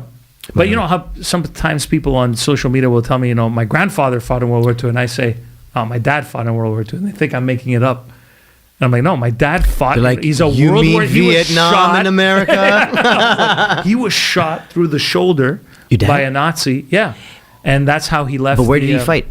In northern Italy. Come on. Yeah, and he's in some by a Nazi. Yes. But wasn't your dad on their team? No. That's after the axis of evil, after Italy flipped from the axis of evil to the other side. Right. Yeah, that's when my dad became, and that was the exact age. I verified that, by the way, just to make sure. I go, Dad, you weren't fighting for the Mussolini. Yeah, I don't want to say that your dad. I was like, I think he's a bad guy. No. I think your dad is a bad guy. I'm not sure, but okay. No, I think he's. But just to say, so growing up with an older father, he had me later on in life. It was interesting. It was definitely a clash of two generations. Well, yeah, one of my not best friend, but one of my great friends, Guido Cocomello, I'm talking about his and I know his parents. His Guido's parents, father. Yeah, his parents are pushing 80. Yes. And that's why his comedy is amazing, because when he talks about when his mom yells at him in Italian, I've seen her do that. Like, it's real. He's not. It's real. He's not. It's not. Yeah. He's not putting it on. It's real. And especially with the Napolitan, right? Oh my God! And especially how Guido could get her angry. Yeah, exactly. You know what I'm saying? So it's his brother. And his brother. Yeah. But like all of us with our mothers, how much they could get us angry. Yeah. So I mean, I was lucky to have, like, my parents were. Because my dad was with university. He was an engineer. Like, he got educated. He traveled the world. So he was educated. Yeah, he was the first. Yeah, he was the first one. He went to McGill. He's a mechanical engineer. So we're talking of So your dad came here. He went to McGill. That's a different. Yeah, completely different. My dad was literally off the boat from Halifax. Right. No, because my dad came when he was 13. Okay. Yeah. Yeah. It's crazy because we're only we're not that far apart. But our dads are like 30 different generation. Yeah, my dad would have been 70. Yeah, like 27, 28 years apart. Yeah, that's that. I mean, that alone, 28 years is a generation. Wild. Like our fathers were a generation apart. Yeah. I mean, my nonno was born just 3 years before your dad. Crazy. Right? Yeah. My dad had me almost close to 50. Yeah. Says always said it wasn't a mistake. Anyway, he said it wasn't. No, and I never believed it. No, like, he never surprise! once. He never once. Was like, why? Perché? No, because I actually turned out to be an okay son. Dude, you're a good guy. Yeah, thank you. Appreciate it. You're a good guy. Okay, so I married a Mangiacake. I want to know. I've never seen the show. I know the show is. Oh, look, we're not going to lie about it. At the time of this recording, no, I'm good. He's trying to pass. Oh, you need me to charge? Yeah, we're gonna have to reload this soon. We're gonna have to reload. We're gonna have to reload this and charge this soon. Hang on, I'm charging his vape. What am I doing? Where's the plug? So I married a Mangiacake. So you were saying that we're not lying because. Well, I didn't. Look, at the time of this recording, you still didn't do your Montreal show. Right. This is technically. I just landed. Literally 4 hours ago. 4 hours ago from California, and you're at my house. The show's coming up in a couple of days, but by the time this show airs, you will have done the show. So how amazing was the show? It was amazing, dude. You have no idea, man. Sylvester Stallone showed up, and when he introduced me, like, he was like, "I just want to say to my friend," and he tears in his eyes, and I'm just happy that when I called him, he came. So it was a great show. I'm happy we had a lot of fun and sold out. Standing ovation, started by you in the front row, and it was a great show. It was a great show, Frank. Yeah. It was a great show. So the inspiration behind "So I Married a Mangiacake" was your wife, or no? How did you? First of all, I commend you for doing this show because I was thinking about this just today. Okay, and this is how my mind works, and I'm like, I would never be able to. Okay, I'm not an actor. I'm a 30-year broadcaster now, podcasting. I wouldn't be able to fucking memorize any of this shit. Right. Like this is not easy for you to get up there. It takes a certain type of talent to get up and do this type of show. So tell me about the show, what it's about, your character, your inspiration behind it, everything. So what happened was I remember one night I was watching. Something happened that I had a role in this movie, I don't know if I'm allowed to talk, but anyways, that whole Ray Liotta thing I was telling you about. Yeah, it was this whole thing that was supposed to happen. Yeah. Per se. You were supposed to be in a movie. It was supposed to be something, yeah, and then, getting the funding never happened because it's Canada and, things are stupid here, so telefilm, and there was just, it was like But it was like my fault because I put in my head that it was going to happen. Nobody ever said, obviously. It was always if this and that happened. Nobody ever, because everybody involved was amazing. Like it's such an amazing script, man. Anyways, I hope one day they're going to do it with or without me. It doesn't matter because the script is unbelievably funny. It's written by Canadians, Italian Canadians. And it's hilarious. When that didn't happen, I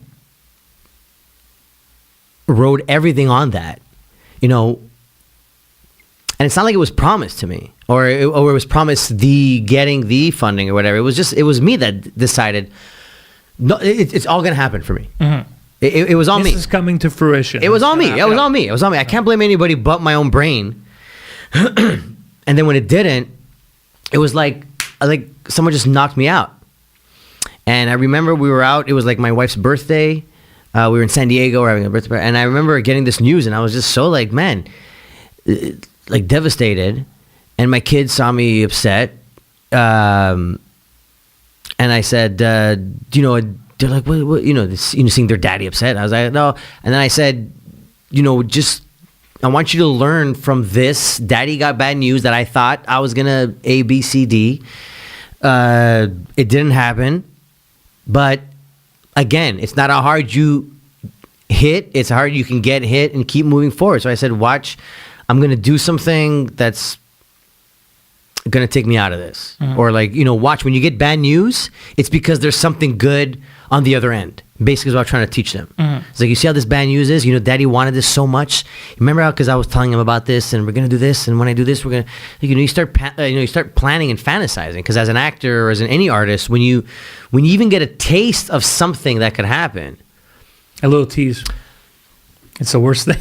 Dude. And especially, I'm like, man, this is it. I'm 43, I'm 44, 43 at the time. This is it. I've stuck to it. This is why it's happening, because I stuck to it. Yeah. No risk it, no biscuit. I mean, Bruce Arians, I love that quote. No risk it, no biscuit. I teach my kids that. No risk it, no biscuit. And I was just like, man. But, because I took it in my fantasy. As you know, I mean, you're in even it doesn't matter what you're in. If you're in the arts, which this is arts, someone gives you a tease, anything sweet, you're going to go for it at 1,000%. So when I told him, you see, Daddy wanted this. We talked about this. It didn't happen. Now, usually when things don't happen, it's because there's something else that's going to happen, but you have to figure out what that is. And that's up to you to figure that out. So that's what I was trying to teach him. But then I'm like, I got to do that too. I can't just tell him these words and not figure this out. Mm-hmm. So I remember I was watching HBO, and I watched Billy Crystal's 700 Sundays. It was his one-man show on Broadway about the 700 Sundays he had with his dad.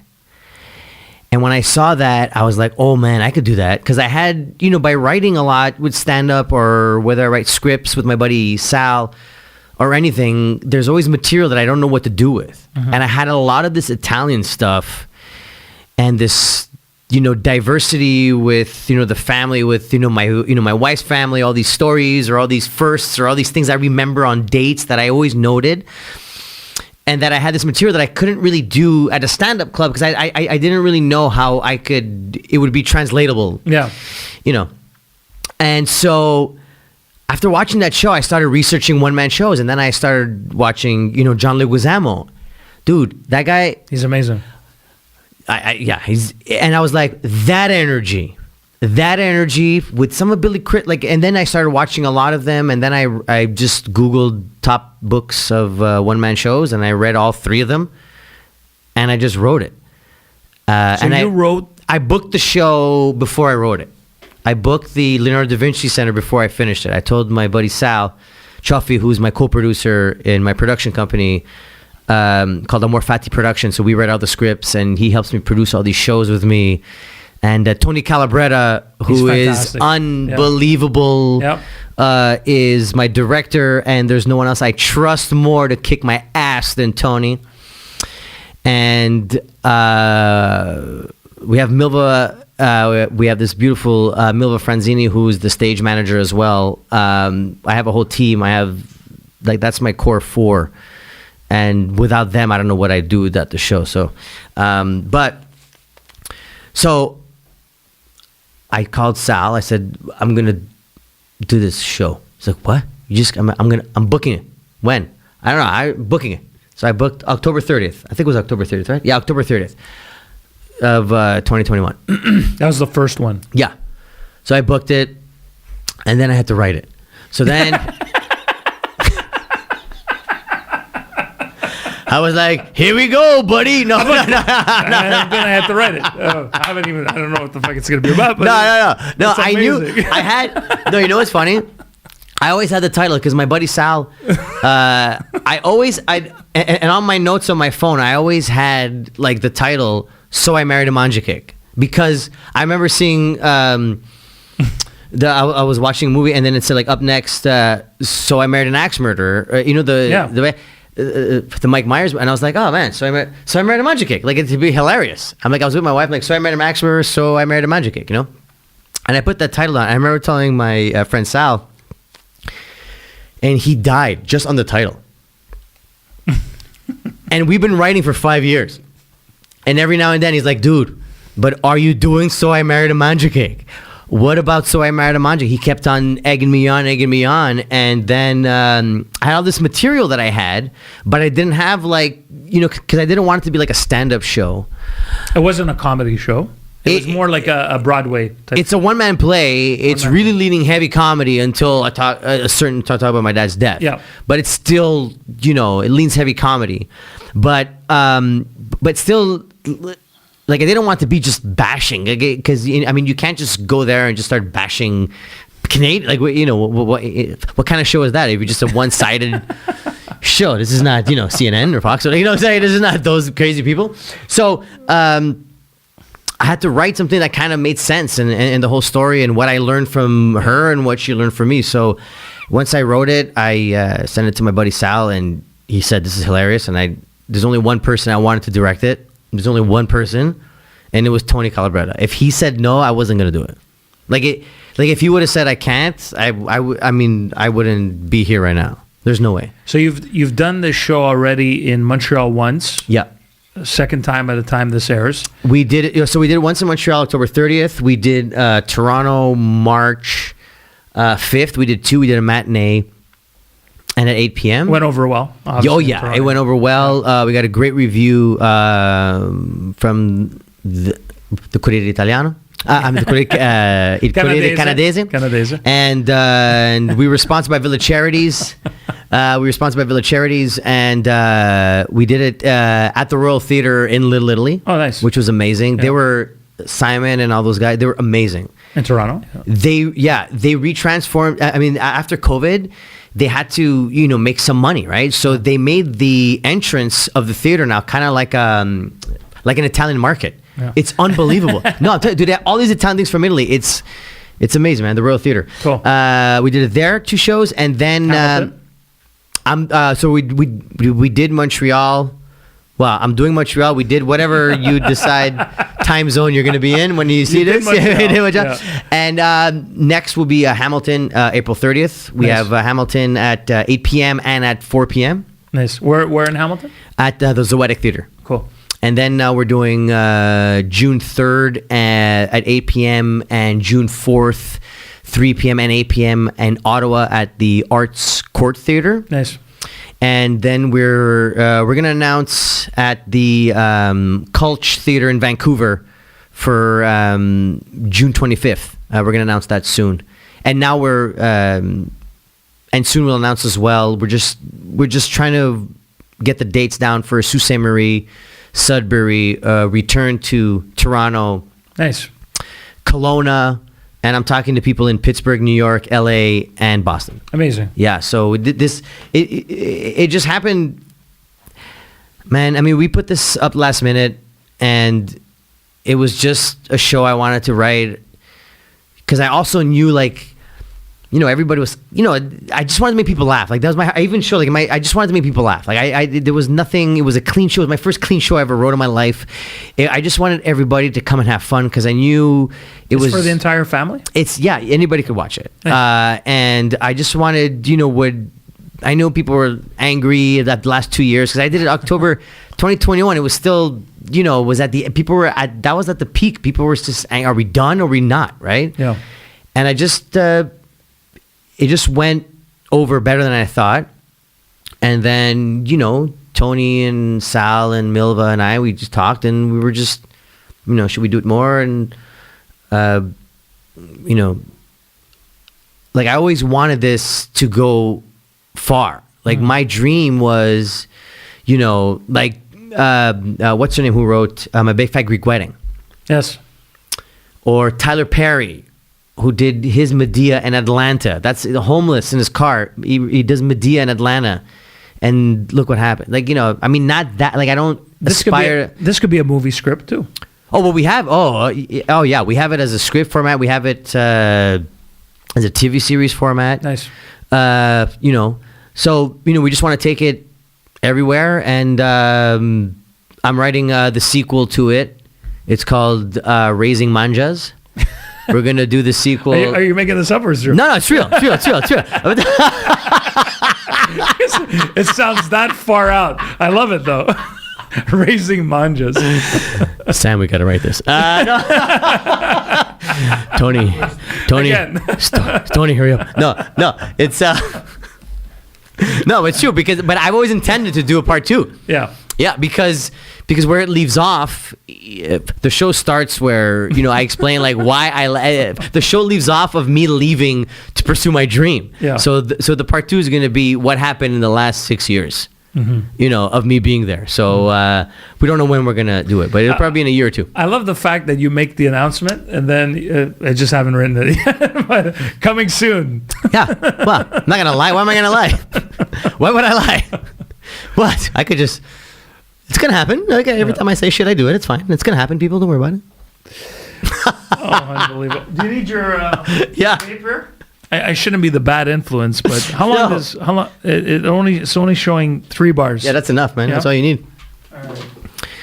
How you doing? Good. Oh man, I'm doing amazing. Yep. This is amazing. How you guys doing? Hey, should we bring just for a second? We keep on going. Let's bring James. Do you wanna? Oh yeah, James is gonna just in for fill this up. Just as he's filling it up, because I can't move the cameras. We're gonna. Yeah. At some point. I've met this guy. Yeah, just say. Here, just come sit. I don't have to. James will cross over just for a second, and because James is an interesting fellow. You don't have to go too far. Don't get up. Do you want to sit on my lap? Yeah, sit on his lap. Yeah. No, dude, we could both fit here. Yeah, why not? Bring it. Oh no, actually, you can't move that over. It's gonna toss the camera. Yeah, just have him sit down for a second. Just 1 second. Sit. Because I want him to. There's James. He does exist. James, I wanted to quickly, if we could mention this for a second. You were telling the story at my bar when you first walked in about. Can you mention the whole pot story? Okay. You grow this pot, and can we mention this? Yeah. I mean, I don't care. Yeah, it's legal. You're allowed to grow Sure. up as per the Canadian government. I feel like King Richard. Sure. Yeah.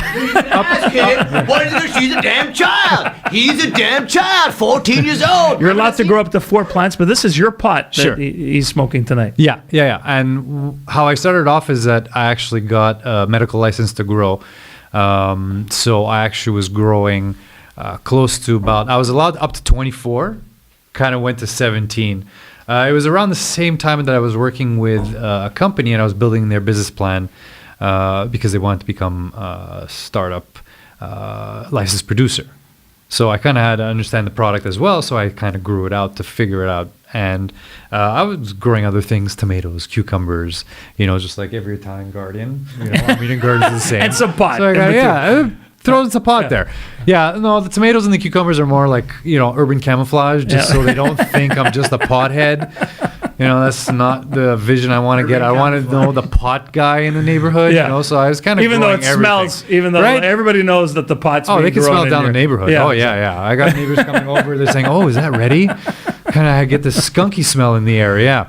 So this is the actual pot that Guido is vaping. And again, when you guys walked in and you told me about it, it's all natural, obviously. And yeah, so that was another thing that I tried to do. We were kind of looking at different fertilizers also compared to organic farming because we wanted to do it in a greenhouse and with organic fertilizers and using organic farming. So we kind of went with both just to see the differences in yields and just to see how they grow. And we noticed that with the organic, we found that the yields were a little less just because like when you're using the chemical like fertilizers that are geared towards this, it's like just basically giving steroids to like, an athlete. You're going to get much bigger yields. Mm-hmm. However, we found that the organic, or this is my opinion, the organic part of it, I felt that it had better flavor because it absorbed more of natural nutrients from the ground, from the earth that it was pulling out, as opposed to the chemical fertilizer, which were giving it a different type of flavor profile. Because if you grow it in that way, then the flavors, like Guido mentioned earlier, like some of them you get more lemony, some more you get like berries. That's all comes down to the oils that are produced in the actual herb. So depending on the strain that you're growing, you'll get the different flavor profiles. So like you said, you get some that are a little more lemony. You get some that taste a little more like pine. And these different flavors also work in conjunction with the THC and the CBD and all the CBNs and all the other chemical compounds in it that end up giving the certain effects that come with it. So they've done a lot of studies that it's not only the THC and CBD, because everybody talks about CBD, take CBD oil, it's great for your back, it's great for your... Yeah. Okay, a lot of that is a lot of hype, it's a lot of salesman work, which is great. Marketing is fantastic, but it's not necessarily... It's not necessarily true. Okay. So, and this is it. They're only finding out more and more as time passes and as they're doing a lot more studies. So right now what they're seeing is that when it comes to these flavor profiles, they're coming in from the terpenes of the actual herb. And the different strains have different flavor profiles. But these flavors and these terpenes are also acting in conjunction with the THC and CBD and all the other medicinal ingredients and giving you those different effects. So when you get ones that have a little more of a lavender scent to it or more of those earthy tones, you'll have more of a sedative effect as opposed to more... So the one that he's smoking is what kind of effect? That one... Just for my own... So I want to know what the fuck that is. So no, I'm just curious because what I noticed is, because I wouldn't be able to do it, is whatever he's smoking, he's functional. He's relaxed, but he still gets hyped when he needs to be. He's having some wine. Yeah. He's completely functional. I can't do that. I can't start mixing alcohol, pot. Yeah. I can't do that. And I find that my friends who are able to do that, I don't know if they're more, is it immune to it? They're more naturally... Probably. They've built a tolerance to it. Just like anything else. Like, listen, if I haven't had spirits or alcohol probably in about 3-4 years. So if you give me a little glass of scotch, that's going to knock me out. Right. I'll have beer, not a problem, because I'm a beer drinker. Yeah. So it comes down to tolerance. So, if you use it habitually, if you use it daily, you'll be able to build up a tolerance, and it won't affect you in the same way as a person who does it on occasion. Got it.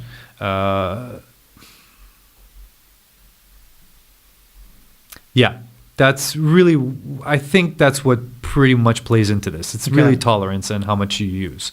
But at the same time, like when you're using this, all you're fitting in that little capsule is about 0.3 grams. So on a regular joint, if you were to roll one, you're probably rolling about 0.3 to 0.5. So you're really rolling a lot more. But when you're smoking it as well, you're kind of getting different compounds. So with that burning effect, you're creating basically carbon to a certain degree, but also all types of arsenic and tar. There's a lot of bad shit. Yeah, exactly. So by vaporizing, what you're doing is you're not actually igniting or you're not actually burning the herb. So what it's doing is that you're heating the herb to a point where all the THC and those terpenes and all those things I was talking about earlier kind of vaporize, and that's what you're inhaling. That's what you're inhaling. So instead of smoking the actual herb and burning it and ingesting it into your lungs, you're just getting, I guess, the medicinal part of it. What about when people say that there's now ad campaigns out there about getting younger people off vaping and all that? How's that? Is that more for nicotine? I think that's more the nicotine stuff. Okay, it's different for pot? Yeah, because this is what you're putting in these little capsules are just the herb. Okay. When you're talking about the nicotine, vaporizer, you have this is it. It's usually mixed with two different types of oils. One is propylene glycol, which is obviously not the greatest thing. It sounds exactly what it's supposed to be, a chemical. Doesn't sound good. And listen, I'm not going to knock it because that's how I actually quit smoking. I was a smoker for about 25 years, and I said, okay, one day I should quit. Talking about, just having visions. I have two young kids. I have 2 daughters, so thinking about it, it's like, okay, well, I chose cigarettes over them. You know what? It's time to quit. That's kind of the revelation that I had. So I decided, okay, you know what? I'm going to start using one of these vaporizers because it'll just basically give my body the nicotine that it needs, and then I can kind of like slowly work my way down. And that's exactly what I did. But that was my intention. Now, especially with you're talking about all these young people that are vaporizing, it's a lot of fun. And I'm not going to knock it. It's a lot of fun. You're getting all these flavors. I used to buy these pineapple flavors, these berry flavors. You can have like tiramisu flavors. Like I'm telling you, there's everything. Yeah. So, but it's not good for you. It's definitely not good for you. The difference between that and smoking, maybe it's a bit better than smoking, but I don't think it's much better. Much better, yeah. Because you're still putting this chemical vapor in your lungs. Yeah. It can't be good. No. I mean, again, this even cannabis, I would say, use it in moderation, right, as well. Like anything else, like if you hit a whole bottle of scotch in one, every day, it's just not going to last very long. Bad times ahead. Yeah. Cannabis, okay, maybe it's a little less harmful, but I would use it in moderation as well. Right. Use it for your own purposes. So, for example, if, like Guido said, if you're talking about like insomnia, that'll help for that. If you have aches and pains, sometimes it'll help for that. And for some people, it just doesn't work at all. Yeah. It didn't work for my dad. He didn't like it at all. It made him feel nauseous, so he didn't even touch it at all. So not only are you Guido's co-best man. Yeah, that's right. Four times. Oh, yeah. But you're also his medicinal shaman. No, don't put that label You on look me. like a shaman. Yeah. Oh, yeah. That's what I want to... Psychedelics is another thing. Okay, so we're going to get Guido back in here. This is what we're going to get Guido back in here because this I do not have experience with, unfortunately. I would like to one day, so maybe we can all sit one day together. Are we allowed to say this on here? Yeah, of course. So one day we'll all sit together and maybe microdose. That would be something that... Well, I don't know if I'll do it because I'm still extremely paranoid about that stuff. You can be our shaman, and you can guide I'll us monitor and I would love to do that, by the way. But the difference will be that at some point down the line, I'll have the extra microphone. Okay, because I have the extra seat, I have the extra side of the table, but I don't have the setup with the camera yet. Once that comes in with the third camera, we'll have you both back on when you're here for another show. Which, by the way, we're never talking about all the other things that Guido's here. We're talking about drugs and rock and roll and all the other shit.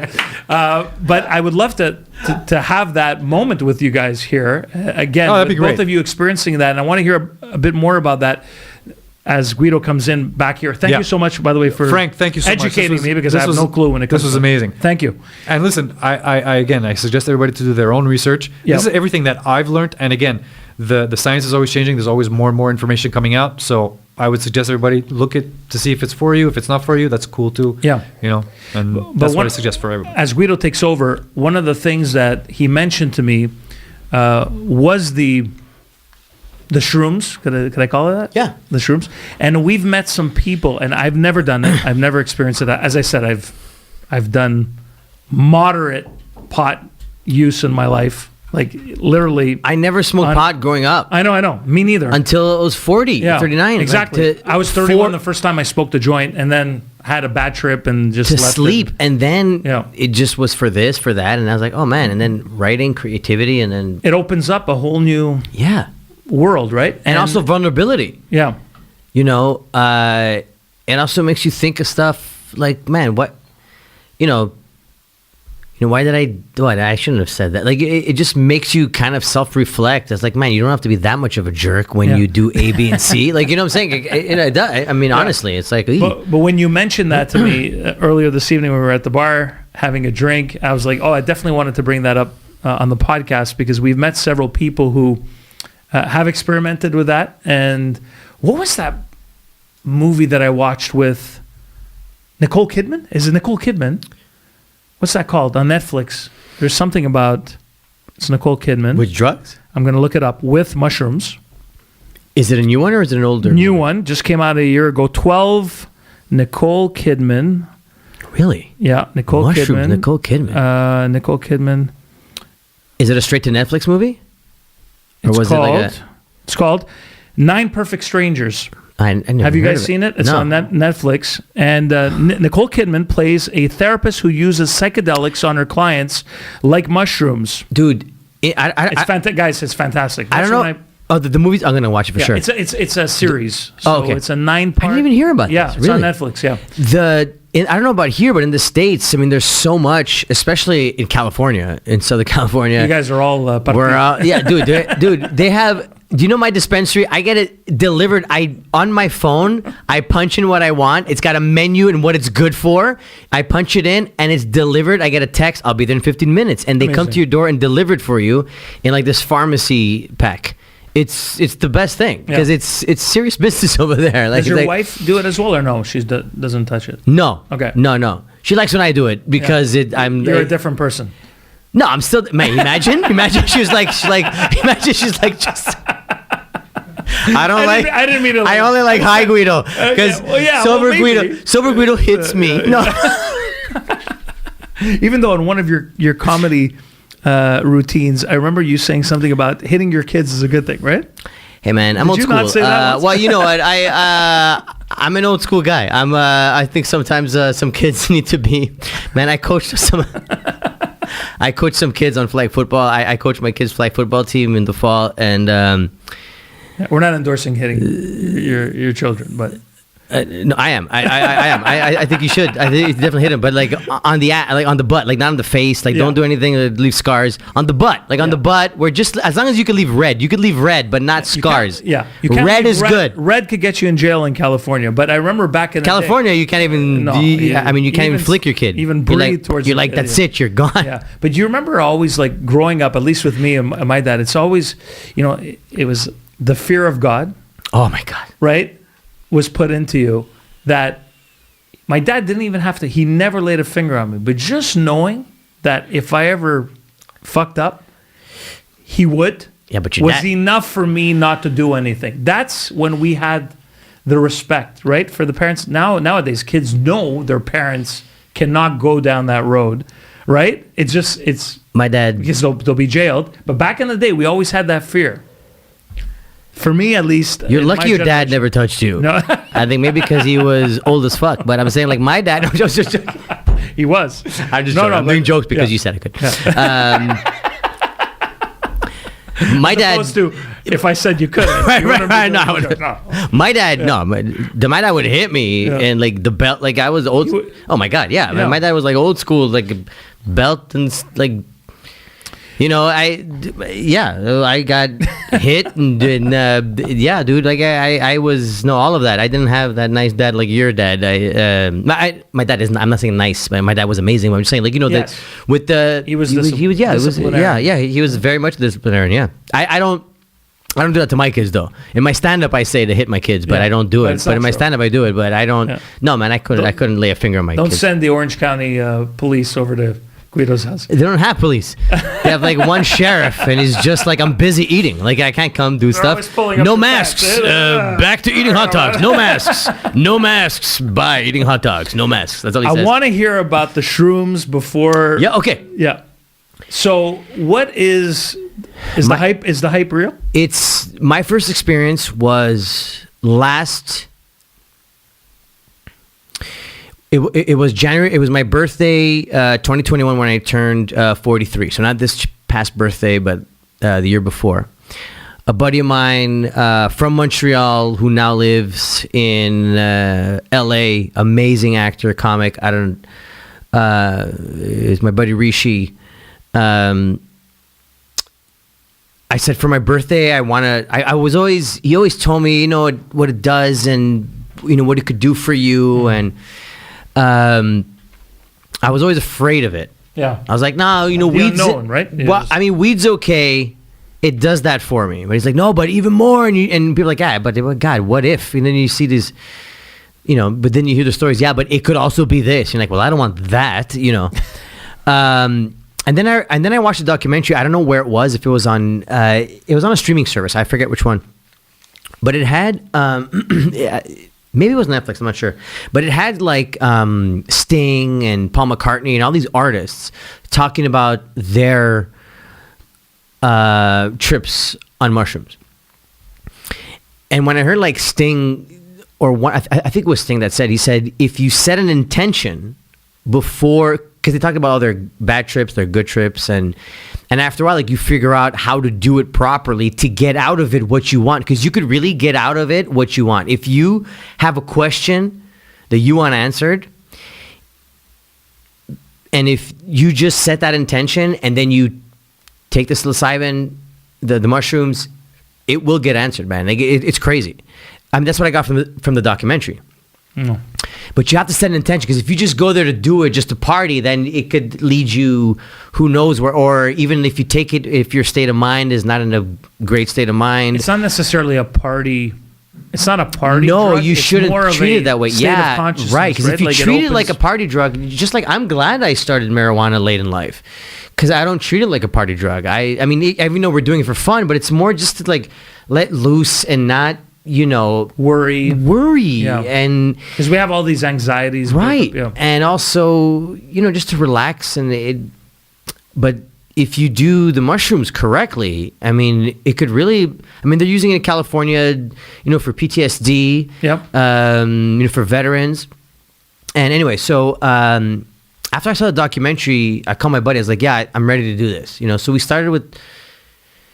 So we went to the beach on Newport Beach. I did it twice, and I did both times in Newport Beach. On the beach, On the beach. on the sand. Yeah, well, we started on the dock. You started on the dock. We started in the parking when next to the nice houses. And then you walk to the dock and you sit there.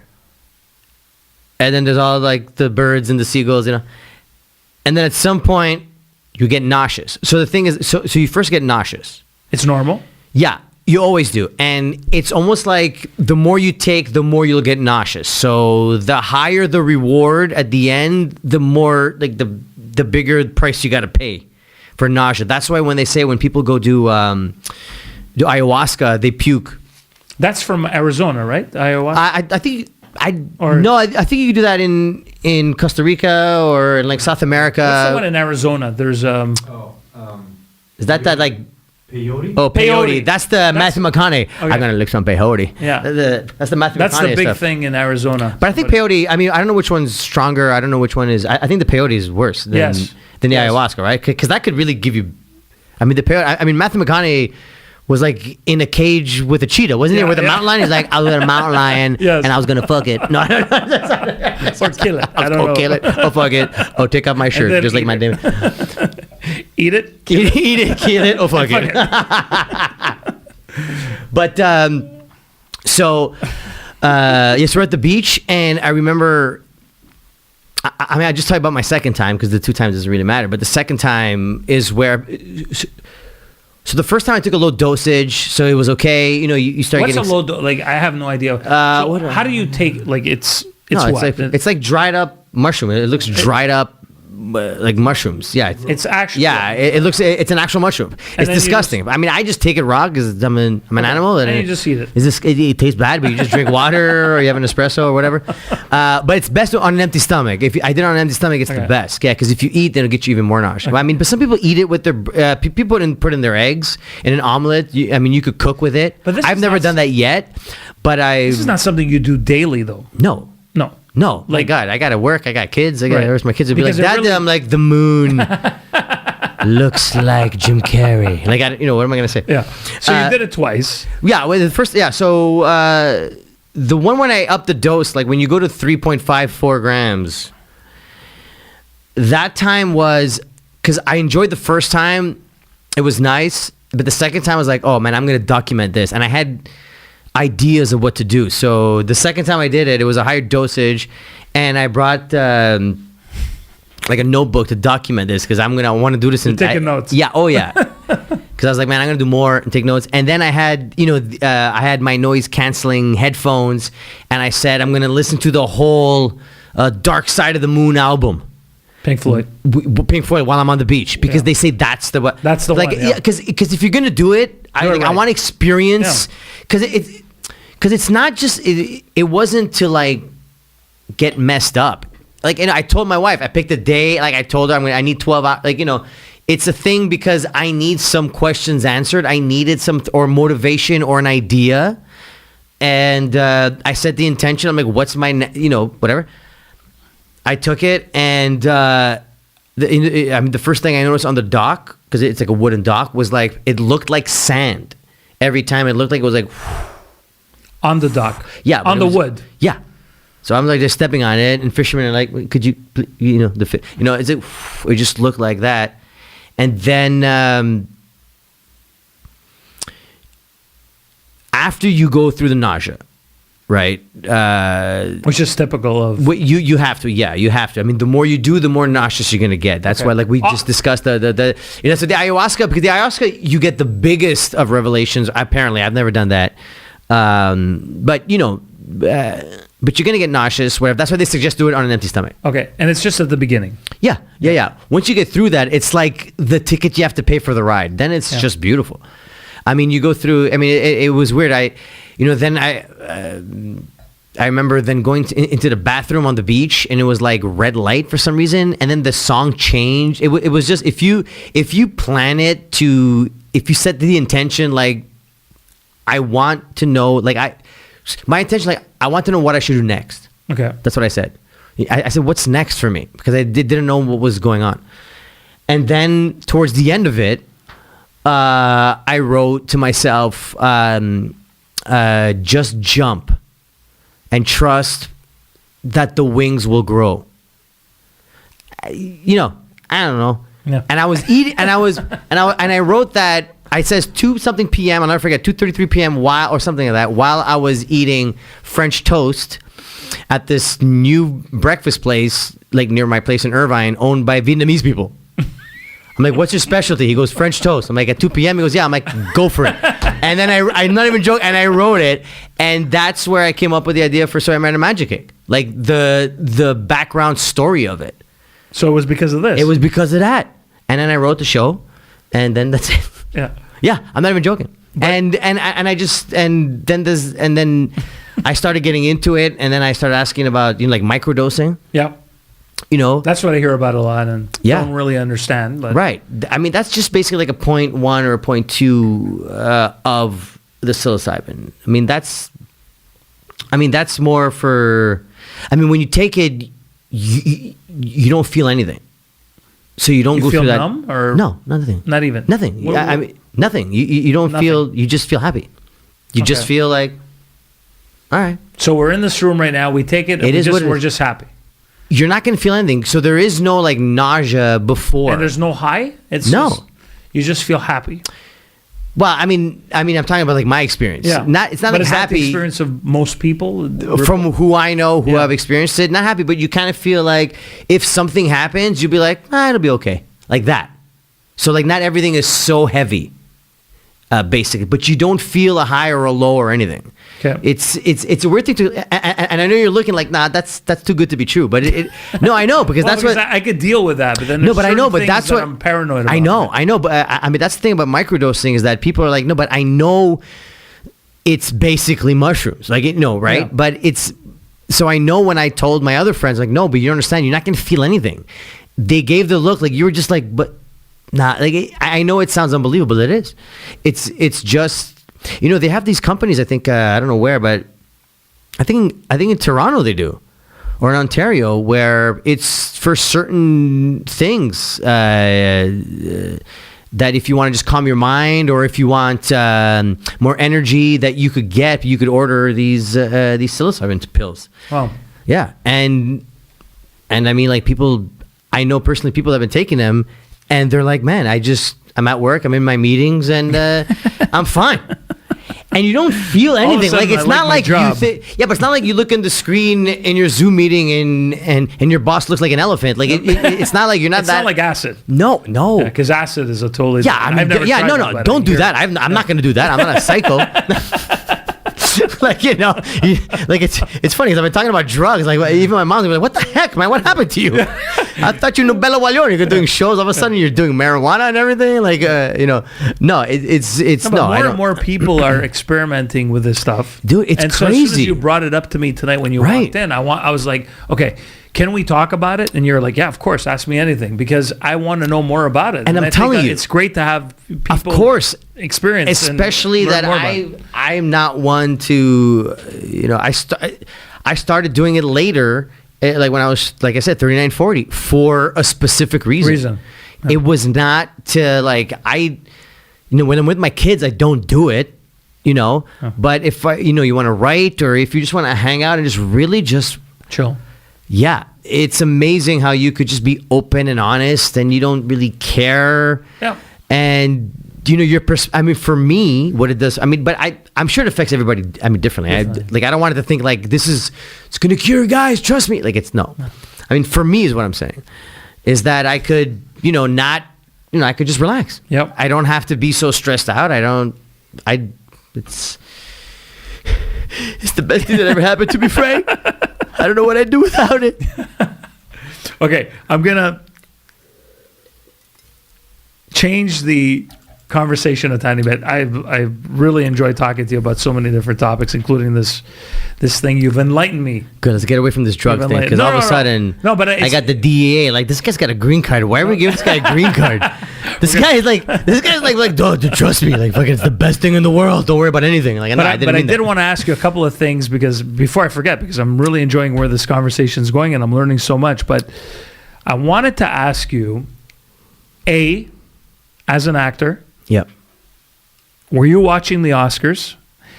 And were you watching them live? No. I haven't watched the Oscars in years. Because I haven't watched. I haven't watched the Oscars in years because they've been horrible. But as an actor, obviously you respect the business of acting, of course. Right. And when you saw the slap scene around the world, as a comedian, and you saw Will Smith slapping Chris Rock, what was your initial reaction? I wanted to choke Will Smith out. Okay. Never. And I'm a huge Will Smith fan. Yeah, me too. And now after seeing that reaction, I was like, okay, this guy is a little. Yeah, I just thought, yeah, no, of course. I mean, you're just a pussy, man. Period. Like, period. I mean, you don't do that. You're just a fucking pussy. You don't attack. You don't just do that. Period. Period, man. Yeah. And the fact that you could get up and do that. Yeah. And then there was pictures of him online partying with his fucking family and at the Oscars party. Yeah. That's what's even more weird. is after at the party, and he's still partying. Yeah. So then when he says, I'm sorry, it's like, but you already got your fucking party pictures and your Oscar. That's what you wanted anyway. Yeah. So you're not really sorry. You got what you always wanted. And in my opinion, I don't know him, but I don't. It's just, I thought it was, yeah, of course not. Out of line. Of course, yeah. Not even. And I don't even know. Yeah, no. I mean, there's no question. I don't know how you could defend what he did. I mean, he could have just even yelled, but even that, it's an award show. Yeah. Like, you just shut the fuck up, man. Like, you know, like you just, I mean, I think he was just insecure because his wife's stupid, and that's it. Like, it's just an internal thing, and they got to deal with it, and it just got really public, and that's it. But it's also... He lost control. Yeah, but it's his fault because he's so out there talking about, no, you know, the love, positivity, and this. And then when he won the Oscar, he was like, I'm a vessel. That's like, when you're a vessel. Yeah. It's not, like, none of it was normal. No. So, like, when you're watching, I didn't watch it live, but when I watched it, and then I saw his Oscar speech, I was like, wait a minute, did he win the Oscar before that? Yeah. Or did they flip the video to make it look psychotic? Because I thought they just edited it to make him look crazy. Because it didn't that make he sense. knocked him out and hit him, and then said, I'm a vessel of love. I thought it was a prank video. Yeah. And Something wasn't right. No. Didn't feel right. No. It's fucking dumb. I mean, nobody could. You can't defend it. I had Angelo Saroukas, fellow comedian, on here a couple of episodes ago. Funny enough, this happened. I asked him the question before Will Smith slapped Chris Rock, and I was saying, you know, do you think comedy is in danger, considering this new woke world we live in, and how you can't really say anything anymore and everybody's offended by stuff? And this was before this happened at the Oscars. So now I want to ask you this question. And he said, you know, he answered saying, it's scary times, right? We live in a world where you can't really say what you want anymore. And the thing about comedy is it's all about freedom of speech, right? And being able to get up and make any joke you want and say whatever you want, because it falls in the category of comedy, right? And people should understand that it is comedy. Right. So I ask you this question, because it's important to me as somebody who loves comedy, and you're a stand-up comedian.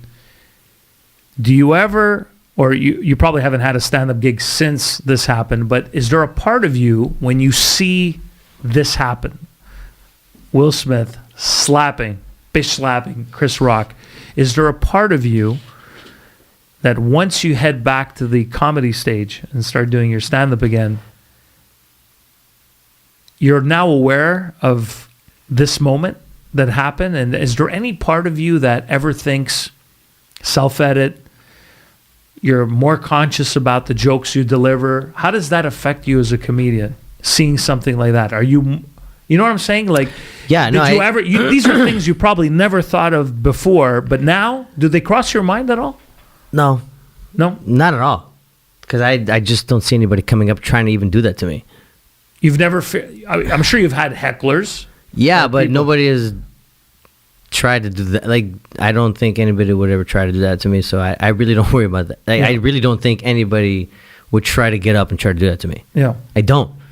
And also, I mean, I don't, worry about it as well, because what I do, the way I do my comedy, I just talk about my stories with my kids and my wife. So, like, I just really make fun of myself all the time. Yeah. So I don't have that issue, and it's not like I love Chris Rock's one of the best of all time. Like but sorry, he's one of the kings. I mean, he's on Mount Rushmore. But you have to worry when you have, well, not worry, but I'd be concerned as a comedy fan. You're a comedian, right? When you have Chris Rock having that moment happen to him on a world stage, then you have Dave Chappelle being canceled for his... You worry because of how little it took to get to that. Correct. That's what you worry about. And sometimes then maybe, when I do, which I don't, maybe someone like me that when I write, or it's really, I don't think I'm offending anybody, but now maybe I'll be like, am I offending? Would I offend it? Yeah. So, which did happen. I was writing a joke and I was like, wait a minute. would this affect, like, but I don't think what I do does that. But even comics, they don't go out to offend people. Like, that's what people gotta understand. Like, comics, they just write what they say, what they think, what they feel. It's not blurred out shit. Yeah, man. It's like, it's not like they're so.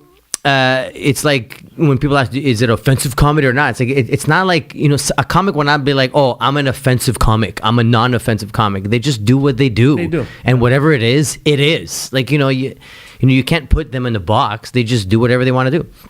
But it is concerning when it's like something that little, like a G.I. Jane joke, where it'll set a guy off, but that doesn't happen. Like I just think he has way more. I mean, that's just crazy. Yeah. I mean, that's just obviously some other stuff that like a normal person won't do that. I mean, I don't know. I've never seen that. I've never seen that live. I've only seen that at the Oscars in my life. Like, it's crazy. like you always think about if somebody comes up and slaps you. Like, I've seen that at the WWE and the Oscars. That's it. I've only seen that at WWE when somebody's announcing in the ring and somebody comes and slaps the shit out of him, or Will Smith. That's only in my life. In 44 years I've seen it. So when it happens, you're like, is this that's why so many people were questioning whether it was real or not, because it looked insane. Like, it looked like the ease he did it with, and then he walked back like it was like, and then you're like, well, that's weird. But then, but then after a while, when you're like, it's a G.I. Jane joke, dude, that's when you're like, oh shit, that was real. But I don't. I know some friends of mine who do jokes who are brilliant, like political jokes, who will offend people, but that's not their objective. They're just brilliant in their writing, that I know are concerned. I know a lot of friends of mine are concerned, and I am concerned for them for sure, because they're my friends and they're brilliant, and I just don't do that stuff. But I love, because I just can't. I'm just not that. I have my style, they have theirs, and they're so good at it. But I do know a lot of comics are concerned about it. Even in Canada, and when you start getting concerned, like, what I'm saying, like it's starting to. But then you turn around, and then Louis C.K. wins a Grammy, so then everybody's like, well, I guess it's not. But you're like, is it? It's just weird. Like, it's really weird. I don't know, because he wins a Grammy, but then people are still getting canceled for saying what they're saying. But then he wins a Grammy, so you don't know what's real. Like, what is it exactly? What is it now? But I'm not even close to being at any of their levels, so I have nothing to worry about. Nobody cares about all Guido Cocomello, so I really have nothing to worry about compared to them.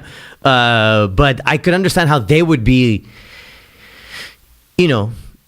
What he just won. So could we, or am I going to get a YouTube video where I can't do my TV show now because I said this joke? So it's really.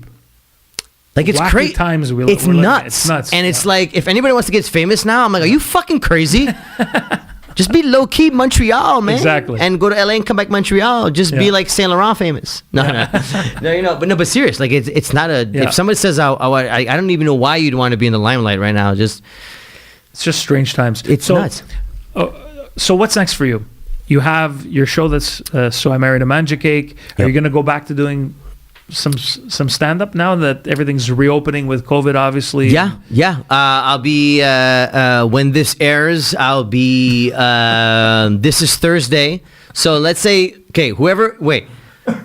this is Thursday, so I'll be in Toronto tonight, Friday, Saturday, Sunday, headlining at Absolute Comedy tonight. Thursday night. So that's April 21st. No. I'll be April 21st tonight. Is it? Let's get this right. April 28th. April 28th. That's 13 days away. April 21st. April 21st. April 21st. I'm just getting that one talk. Fucked them up. April 21st, 22nd, 23rd.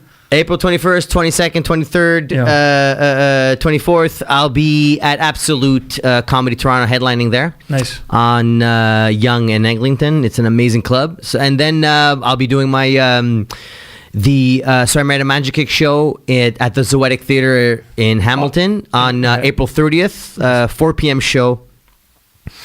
And the 8 p.m. show sold out. And then I go back May 1st. It's my son's 9th birthday, May 2nd. And then you left your family is all back. Obviously, they're in school, the kids. So back my mother-in-law, actually, when I leave for a big amount of time, my mother-in-law goes back to help out. Yeah, because it's impossible. Yeah, because my wife's a massage therapist, so she works and then pick up the kids. Does she give you massages as well? I'm like the Seinfeld episode. I've never gotten a massage from my wife. Never. It's like I know a hairstylist, same thing, and it's like they don't do their spouses. It's just, I never make my wife laugh. Like, I just make her cry. I'm like Ike Turner. Well, Ike Turner. She's like, sweetie, I'm in this. Where's my sandwich? No. Guido, no. It's been... Well, hang on. Before we go, your merchandise. No, I mentioned it a lot of times. Just follow me on Instagram or Facebook, whatever you want. You haven't made the deal for the merchandise yet. Not yet, but I don't have a website yet, but I have a lot of merchandise. We have with Mangiacake t-shirts. We're gonna have some tote bags. We have a children's book coming out, The Adventures of Little Guido. There's gonna be a lot of the children's series that's gonna come out. Look at you. Yeah, we're gonna write this. We're gonna write it. I like. No, it's all happening. You're it's the all only happening. person that I know. It's all happening. That makes the announcements before the actual thing materializes. It's gonna happen. We don't have the show yet. We don't have the book, but it's coming. Sal, let's do this. Tony, just follow me on Instagram and we'll get this done. No, it's all happening. It's all happening, guys. Thank you so much, man. I'm sorry if we got a little bit too crazy. It's late. No. I'm jet lagged. It's almost 1. It's 10 to 1. It's 10 to 1. I'm jet lagged. In the morning. I had to take an Uber from Irvine to LAX, and conversation's never good. Yeah. Never good. I'm trying to listen to my show because I record my show to listen to it. To just my lines, and it's like, Sal, where are you heading to? It's like 5:30. I was like, man, I have my headphones for a reason. So I had to deal with that, and then the mask. But you're not still wearing masks in California? Or in Ubers, I think you still have to wear a mask. No, it depends who you're with Uber. Okay. I was at a party a few weeks ago where we called an Uber, and then the guy would not let us get in without a mask. And we were at the party. In California. Yeah, which was weird because usually most of the time, they're this morning, he's I don't care. He wasn't wearing one. Yeah. And then the neighbor who was at it was like a neighborhood party. He had to go to his house, and I had it was like this. We're all adults with the kids, so we drinking a bit. So you have to get all these neighbors trying to stumble to their houses to try to find a mask to go into this Uber where I lived 5 minutes away. It was just ridiculous. But it's just that one person. But usually in Orange County, we don't have to do. Well, you're lucky you're living in Orange County because it's been a lot better in the last. I don't want to. Don't brag. I'm not. It was you guys saying it. I'm sorry that it's just. No, but I do envy you because it's really expensive. It sucks, but the sun and the no masks. Taxes higher, just as high as if not higher than Quebec, right? The two highest. No, Quebec listen. The two highest tax jurisdictions in North America are, if I'm not mistaken, number one Quebec and second California. Easy. Yeah. But when I go to California, when they're when they're oh, it's so expensive, the taxes. I'm like, it's still better. Not even close to Quebec. Okay. Because I'm like, what? Do you know what I paid over there? True. It's still not bad, and at least the roads there are nice. Always nice. Period. There's no potholes. Dude, there was potholes when the plane came on Dorval. That plane was landing, and I was like, "That's a pothole." It's called Trudeau. I said Mix 96 and Dorval. Even though I petitioned to call it Dorval because I hate our prime minister. Sorry, Dorval. Highly dislike. I kept on calling it Dorval and Mix 96. Back this is how when things Old were school. good in Montreal. Exactly, you're right. When things were good, when we had a prime minister who was. The girl. No, the only girl we've had as prime minister only lasted 2 months, right? Yeah, but she was. She came in. I was too young. I didn't follow politics then. I still don't. I just know that I feel bad for you guys, but I just know. And so does America. It's funny because every time I'm at parties now, Americans feel bad for Canadians. Dude, I'm at parties now. Yeah. I was at one of that party with the Uber to try to get the mask. That party, someone's like, Canada. The first thing they say. Is the communist thing. What's been happening? They call it communism. Yeah. It's crazy. No. It's crazy. And what do you say when they say that? I was like, that's why I fucking left. I'm like, I don't know what I say. No, but I don't care. I don't live there anymore. I don't care. I don't. You're never coming back?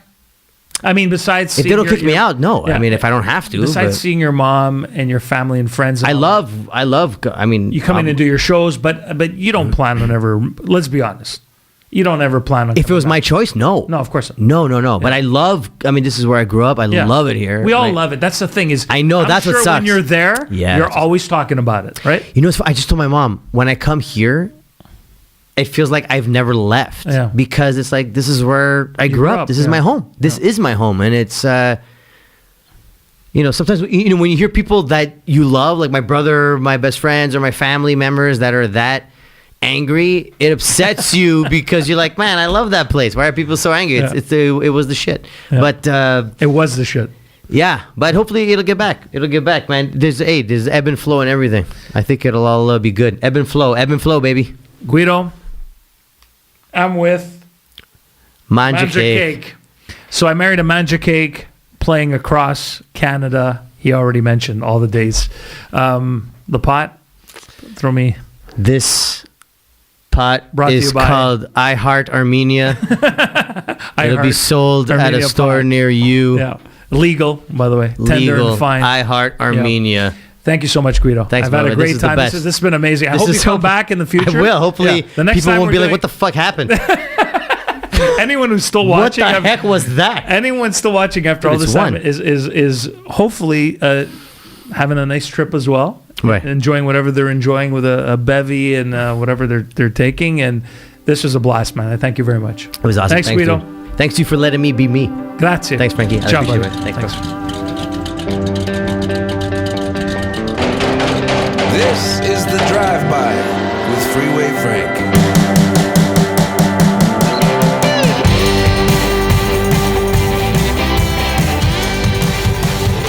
Watch all episodes of The Drive-By on YouTube. Listen in on Spotify, Apple, Google, Amazon, Podbean, and tune in.